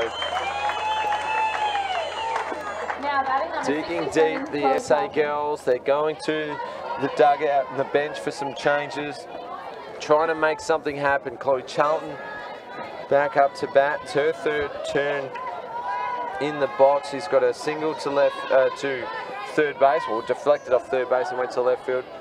Single to shortstop when she chopped that ball that bounced over Gilmore's head. So full stretch, and was able to beat it out. So 2 hits so far, and have a look how close every fielder is to Chloe Charlton.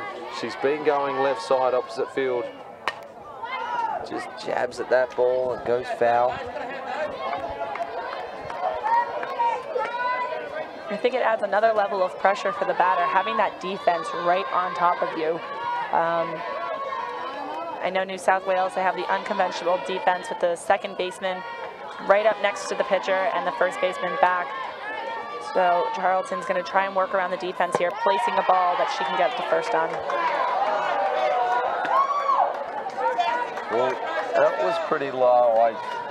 I wouldn't have been tempted by that one either from Charlton. So 1 ball and 2 strikes. Although the New South Wales players thought that they had the next victim. We see the first base way back behind the line. Second base player is right in next to the pitcher. Charlton swing and a miss on that change-up for the 3rd out of the inning. That is the completion of 5. And New South Wales with a stranglehold over this game. Coach Sims comes over to the plate umpire, and Janelle Hicks, he'll re-enter a couple of those players. Jessie Keach goes back out. Zoe Young's actually going to take the field. Be interesting to see who she is coming in for. She's going out to the outfield, and perhaps Claire Collins, so she'll be due up to bat in the bottom half of this inning. So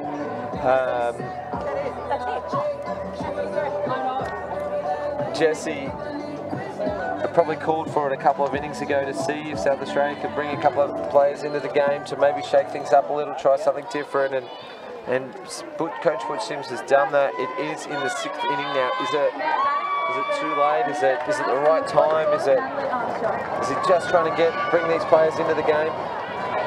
I think the New South Wales lineup really exploded early, so bringing them in any earlier would have been difficult. But I think now that this game is running its course, I think it's important to bring new players into the game. Big hit out to left field from Natalie Armstrong, who's come into the game and powers this ball out to left field. She slightly got under it, and it was a good catch from Chloe Charlton at left field. So 1 quick out for New South Wales, and the next hitter up to bat. And so just make sure that I've got the right person in the order. This in batting right now is Riley Arnett. Okay, so Natalie Armstrong's come into shortstop for Mile, and I know Arnett is to bat for New South Wales as she swings and fouls that one off.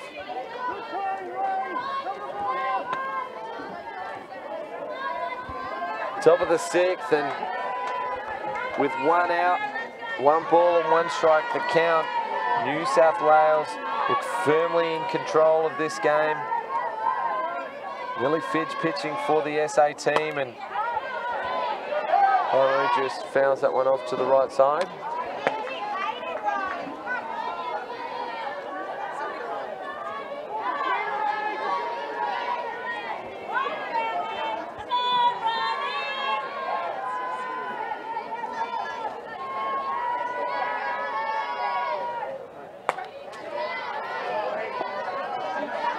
Now,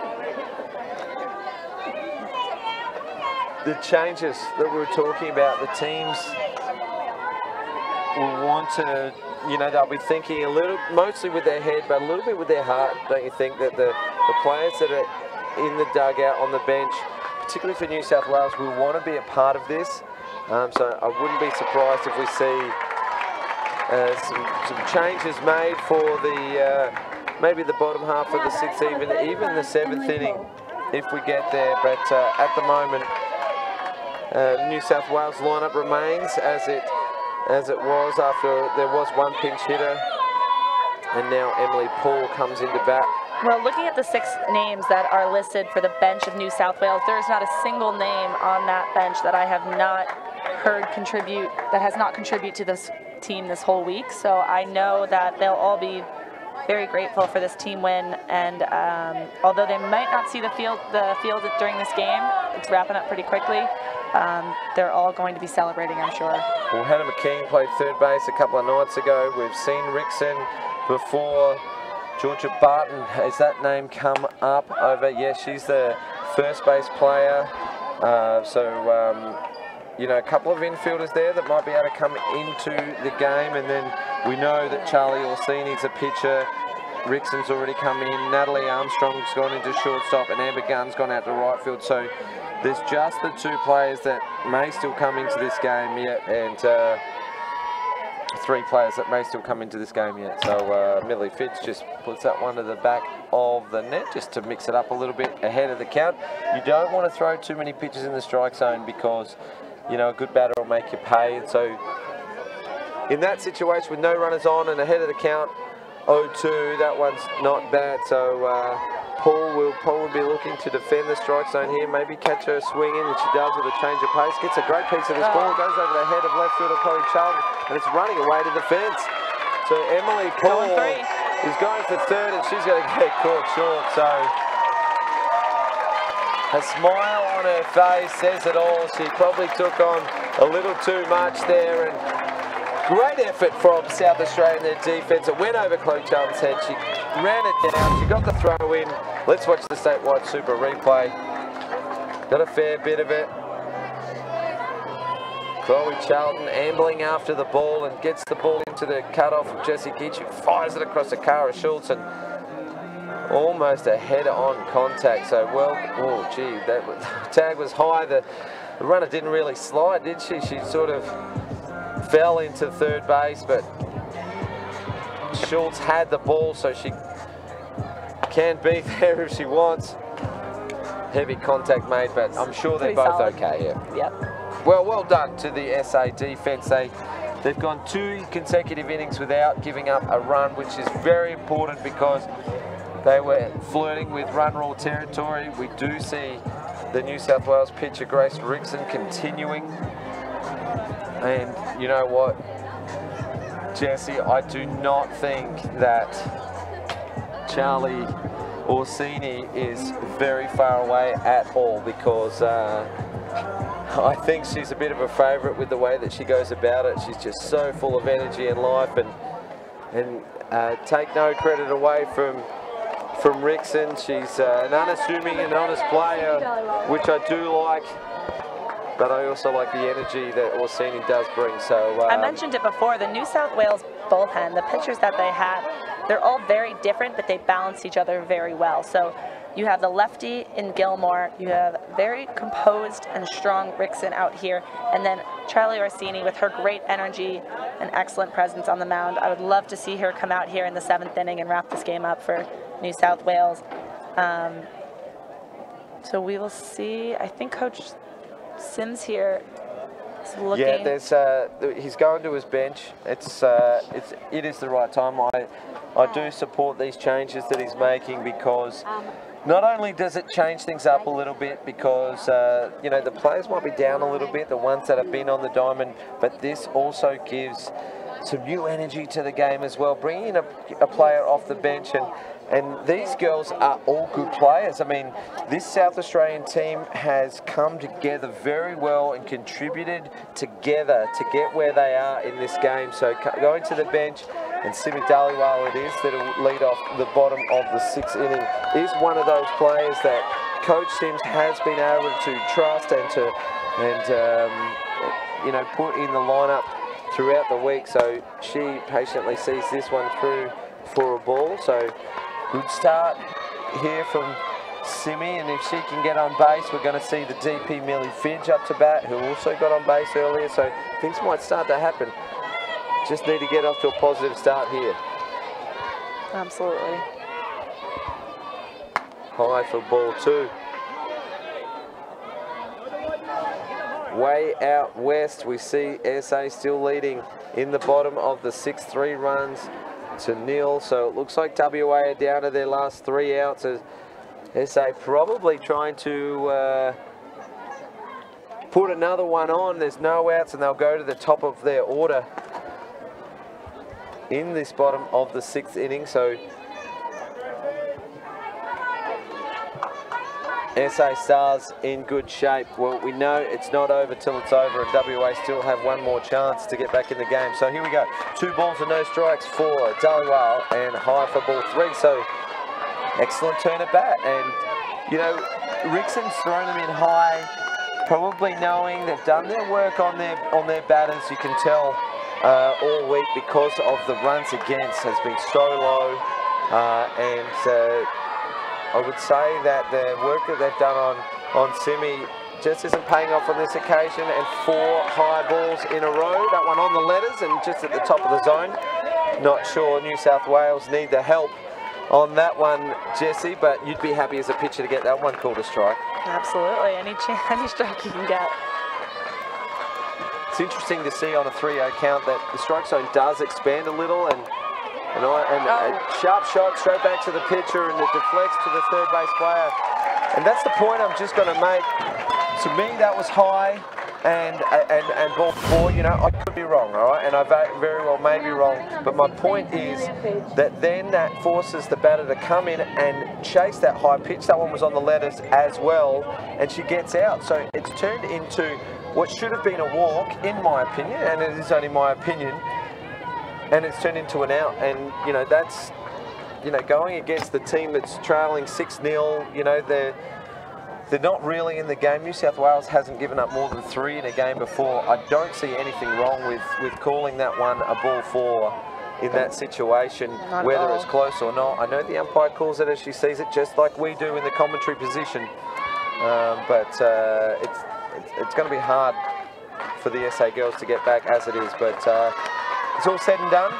First out is made. Millie Fidge up to bat now, fouls this one off, and evens up the count at 1 ball and 1 strike. And Fidge is one of the stronger hitters for the SA lineup so far in this tournament. She was hit by a pitch in the first turn at bat, and then a strikeout watching that change-up.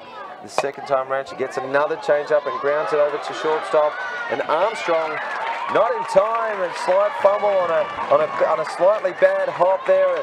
The second bounce just come up a little higher than what she was expecting. She did the right thing by keeping the glove on the ground, but Millie Fidge beats that one out. So here's one of the changes as Coach Sims goes to the bench, and Zoe Young up to bat. Now, we saw her in the left-handed batter's box 2 nights ago. She's in the right-handed box this time round, so a switch hitter. And Young watches that one through low for a ball. 1 out. Fidge running on first. 1 ball the count on Young. Swing at that one. It's a pretty good cut as well. She's looked pretty good in the box. Just going back over the last couple of games, and we saw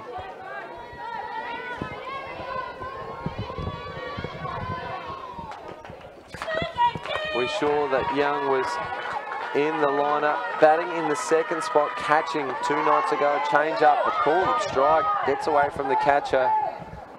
And Fidge will stand up at second. So that change of pace, just getting the batter and the catcher. The catcher did know about it before it came down, so we can forgive the batter once in a while and change up, but catcher should have been able to stop that one. Zoe got a good piece of the ball caught out at centre field, her one and only turn at bat a couple of nights ago.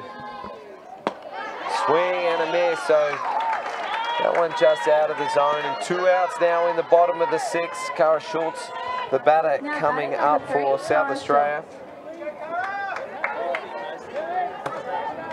South Australia's put a 4th run on the board. Maddie Cameron is up to bat and hits the ball out to centre field, and the catch is made. So SA with 4-run lead going into the top of the 7th. So WA over in the Gillies Shield, just 3 outs to go, and SA could be through to a final in the Gillies Shield for the first time since 1973. Schultz aggressively gets after this high pitch, so what has been pretty good batting from the SA girls. They've laid off that high pitch, which they weren't able to earlier in the tournament.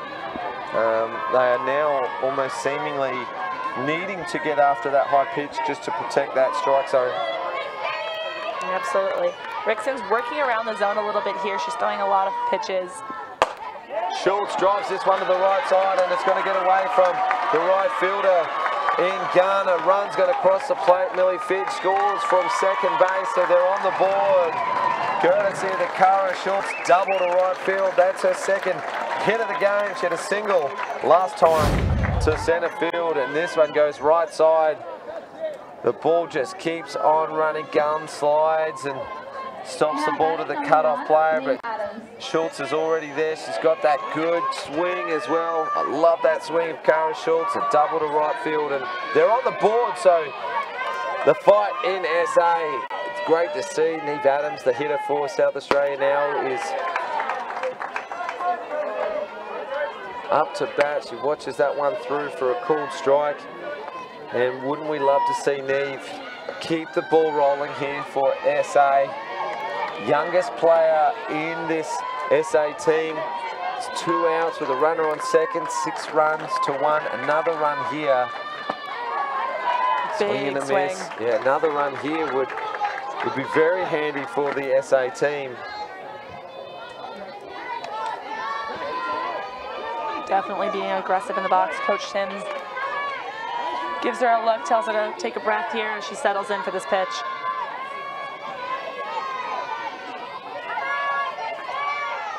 She goes up the handle for a controlled swing. This one outside and low for a strikeout. So Rickson gets the job done in the end with a strikeout to finish the 6th inning, but she's given up a hit to Cara Schultz.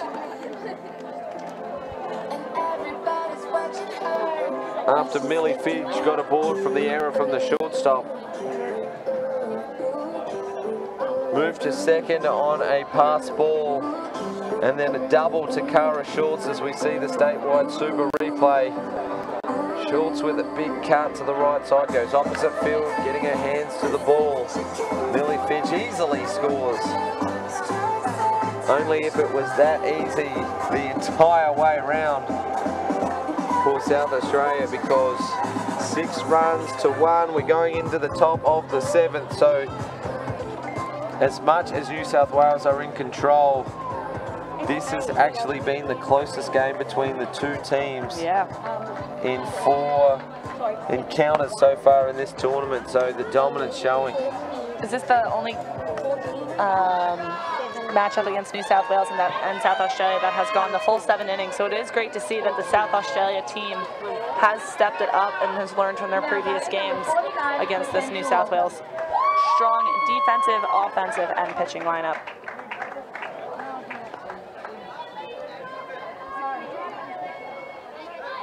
In the box for this top of the 7th inning, Mackenzie Walker is going to lead off for New South Wales.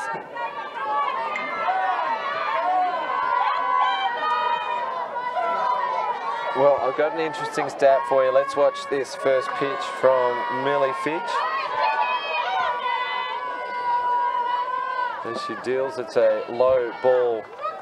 Jesse, just to show the dominance of the New South Wales team, their first 3 games, they won 1-0, 3-2 and 6-3.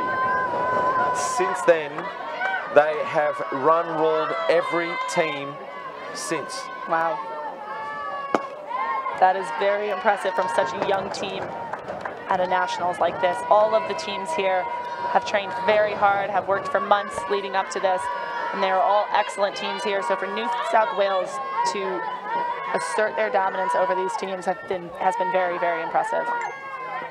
So 3 close games. That game against Victoria went into a tiebreaker as well. 3 runs to 2 over Victoria.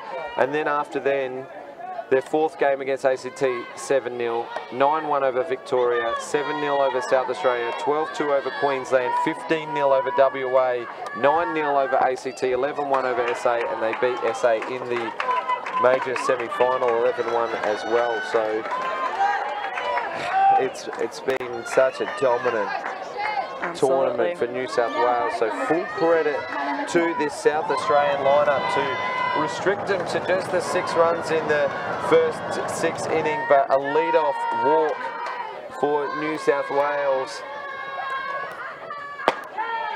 The strike is called. We do see McKean, Hannah McKean has come in to bat for Caitlin Wild, so that change has been made, and that just means that Button and Orsini, the last 2 to come in for New South Wales, and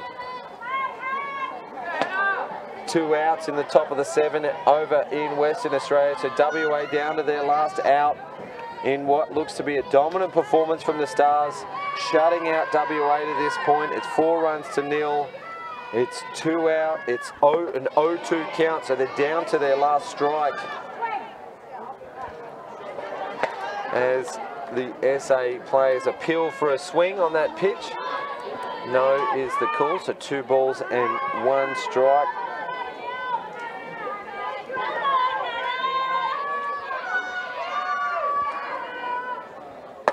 High for ball 2, and Neve Adams just keeping the runner in check.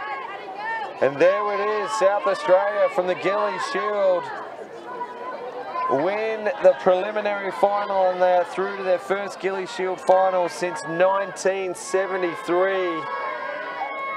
They've only won the 1 Gilly Shield, and that was in 1956. Congratulations to the Stars. The Stars will go into tonight's Gilly Shield final against the highly fancied and undefeated New South Wales Fire Stars. Can't wait to catch that action, so make sure you tune into that one. Let's get to the top of the 7th in this game. And back-to-back walks for New South Wales. McKean joins the party for her team. We can see the left-handed batter, Keely Lennon, the left-handed second base player. It's always interesting to see a left-handed infielder. Absolutely. She does well at second base. She sure does. She moves very well, and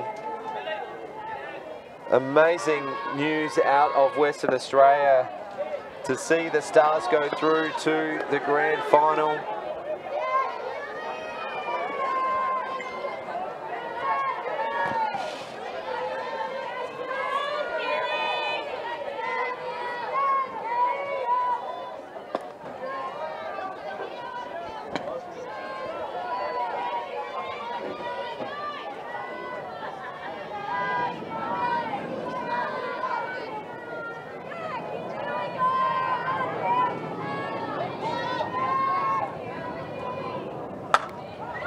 Great shot out to the left side from Lennon. Chloe Charlton takes a good catch. And that's the first out of the 7th inning. And New South Wales still threatening. Now batting number 71, Amber Gunn. Although they're leading 6-1, they don't want to take the foot off just yet. This is one of the replacement players. It's a second turn at bat. Amber Gunn.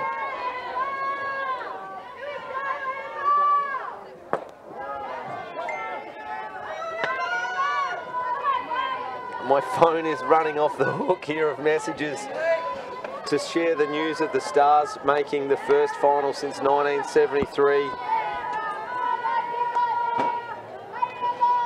Means so much to South Australia to know that their team is through to the Gillies Shield final. 46 years, and New South Wales with an infield single there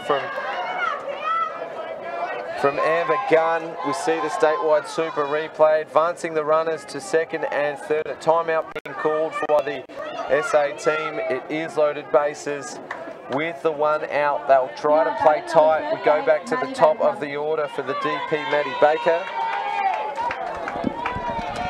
Yeah, I think there was a little bit of confusion on that play. First baseman was hoping that Millie Fitch was going to come across for that play. She was not able to do that, so bases are loaded here in the top of the seventh with a big hit there. And Maddie Baker down the right field, and that'll score two. 2 runs cross the plate for New South Wales off Maddie Baker's hit. It's party time now for New South Wales as they go up 8 runs to 1. That's Zoe Young out in right field. 1-3 split. New South Wales are up by 7 runs in this grand final. There's no need to steal, but because it's a grand final, you're not going to hold back. So, top of the 7th. Runner does not go, a called strike. This is Conacher for New South Wales.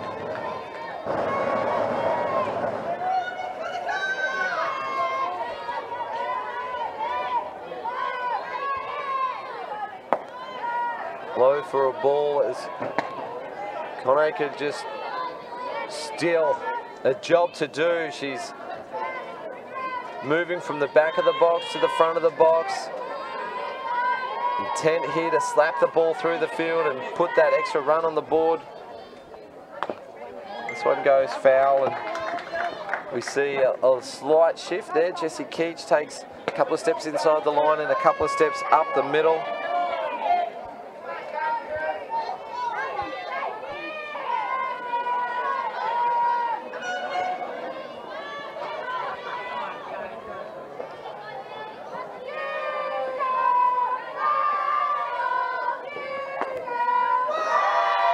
Low and just out of the zone for ball 3. 3-1 is the count.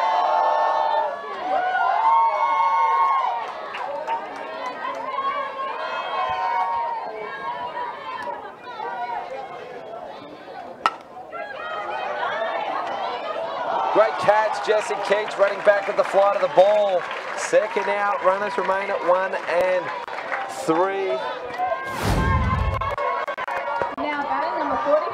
Natalie Armstrong is the hitter up to bat. There is 2 out.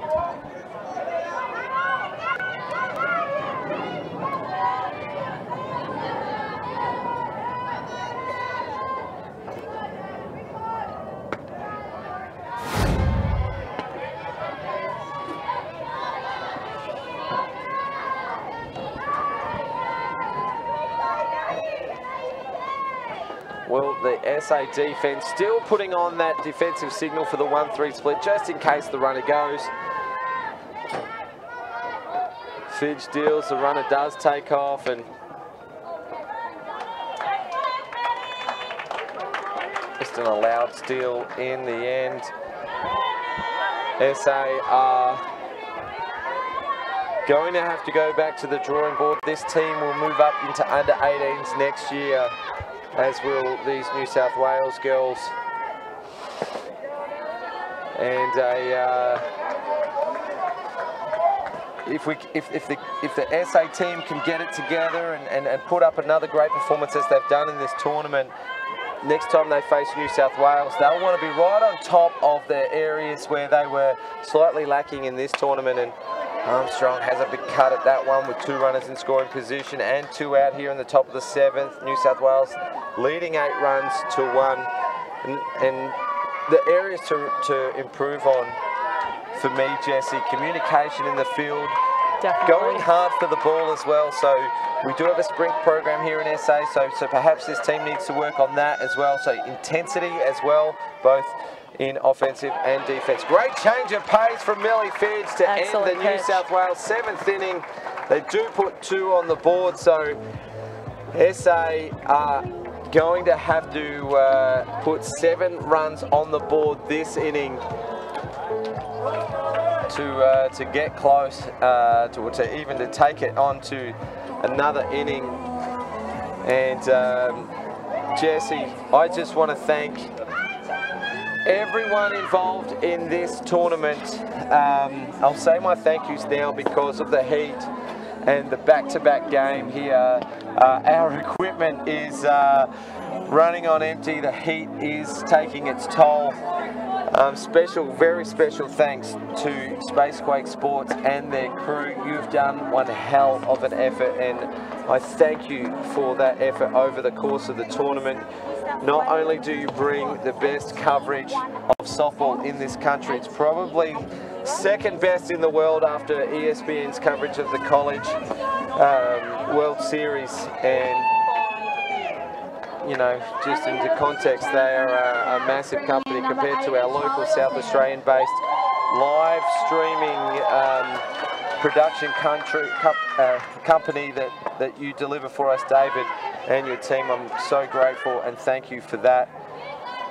We will see you back in action in the first week of February for the Adelaide Club competition, and you can see all our coverage and replays and big plays of our live streaming, the highlights, and the Softball SA Facebook page, YouTube and Instagram, and you can catch all the action from home, from the comfort of your couch on NITV nationally, Channel 34 nationally, and locally in South Australia on Channel 44 on Saturday afternoons. And all that is very special thanks to Softball SA and Spacequake Sports, our broadcast partners, Statewide Super, MC Sportswear, and MK Services SA. Jesse, what have you got for us?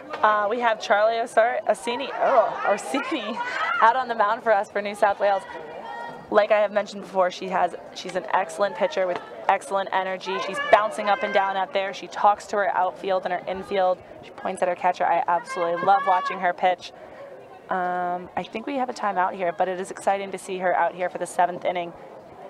Well, we were waiting for it, weren't we? Charlie Orsini Absolutely. has made her way onto the mound, and Charlie Orsini is the daughter of former New South Wales pitcher Leneen Clark. She was a top performer for New South Wales, and great to see a second-generation player coming through. And look at her, she is bouncing around. That pitch got away from her, so perhaps a little apology to the catcher. She gets behind in the count, 2-0 to the new hitter for SA in Mary-Elise Fuss. It is also nice to see all 3 pitchers make an appearance here this evening. Like I said before, they all contributed greatly throughout this week in these wins. New South Wales pitchers and the defense, they've only allowed 9 runs against, which is absolutely incredible for the amount of games that they have played and the amount of innings that they have thrown. So hats off to that lineup, to that pitching lineup. One run from South Australia in the major semi as well, and then 1 run in this game takes the tally up to 11 in 12 games. Very impressive. Well, that one too looked a little low, but we'll give her that one on the bottom of the zone. 3-1 for Fuss.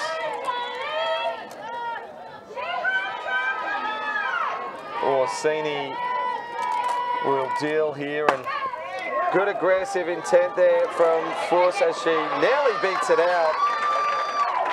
Jamie Harry's the umpire at first base with the punch out, and Fuss will return to the dugout now. Timeout called from Coach Sims as we see another substitution.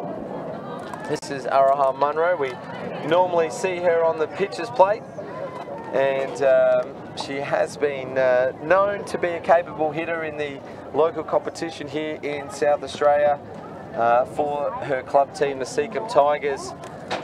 And New South Wales 2 outs away from a championship. Now batting number 22. I was thanking all our broadcast partners and Spacequake Sports for bringing us the live stream. I'd I'd like to thank Softball Australia for awarding South Australia with this event. It does take up a lot of time and resources, and we can only run a successful tournament off the back of our volunteers and the hard-working staff in the office.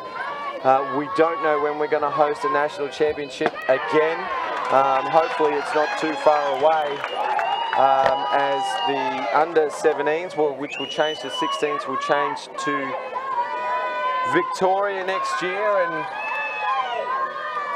we never know when we'll get an opportunity to host an event again at our amazing venue here at West Beach Park. So very special thanks to West Beach Parks and Diamond Sports. The German Shepherd Dog Club here that's in the background of our diamond have graciously given up their facility for our volunteers and statisticians, and the Glenelg Lacrosse Club as well gave up their change rooms for a couple of days. Our partnership with Baseball SA, they used the facility for a couple of days here as well. I'm very grateful for the partnerships that we have, and for all our volunteers, tournament officials as well. The championship committee have played an important role, and to my staff, Alice Prokopek and Kelsey Nucky, you were amazing in the lead up to this event. 18 months of work when we found out we were going to be hosting, and you've been able to do a great job. And Arahamana flies out to centre field, and Emily Paul, SA down to their last out, and New South Wales 1 out away from their 26th Esther Decent Shield out of, this is the 50th running of the event, and this will make some history as well. This will be the first time that this championship would have been won 6 times in a row. So congratulations to New South Wales. Jessie Keach is the last chance for South Australia to our bottom of the 7th. Special thanks to you, Jessie Dressick. We also had other announcers throughout the week. Mark Cramp joined us, and you know, we were very special thanks to our other caller earlier in the week as well, another American import that joined us. She's over here pitching for Seacombe as well. Kim Reeder, so thanks to her, and we are so grateful. Just so many people to thank. I apologise if I've missed you out. Well done to South Australian girls for making the final. Absolutely. And well done to Queensland for winning the boys. Charlie Orsini wanted to take that catch to make the final out. A little bit of miscommunication. Congratulations to New South Wales, the under-17 champions of the Esther Decent Shield. Dogpile on the diamond. That will wrap it up for the live coverage. Very special thanks to Statewide Super. New South Wales are champions. That'll do it for us here in South Australia. Thanks you very much, and good night.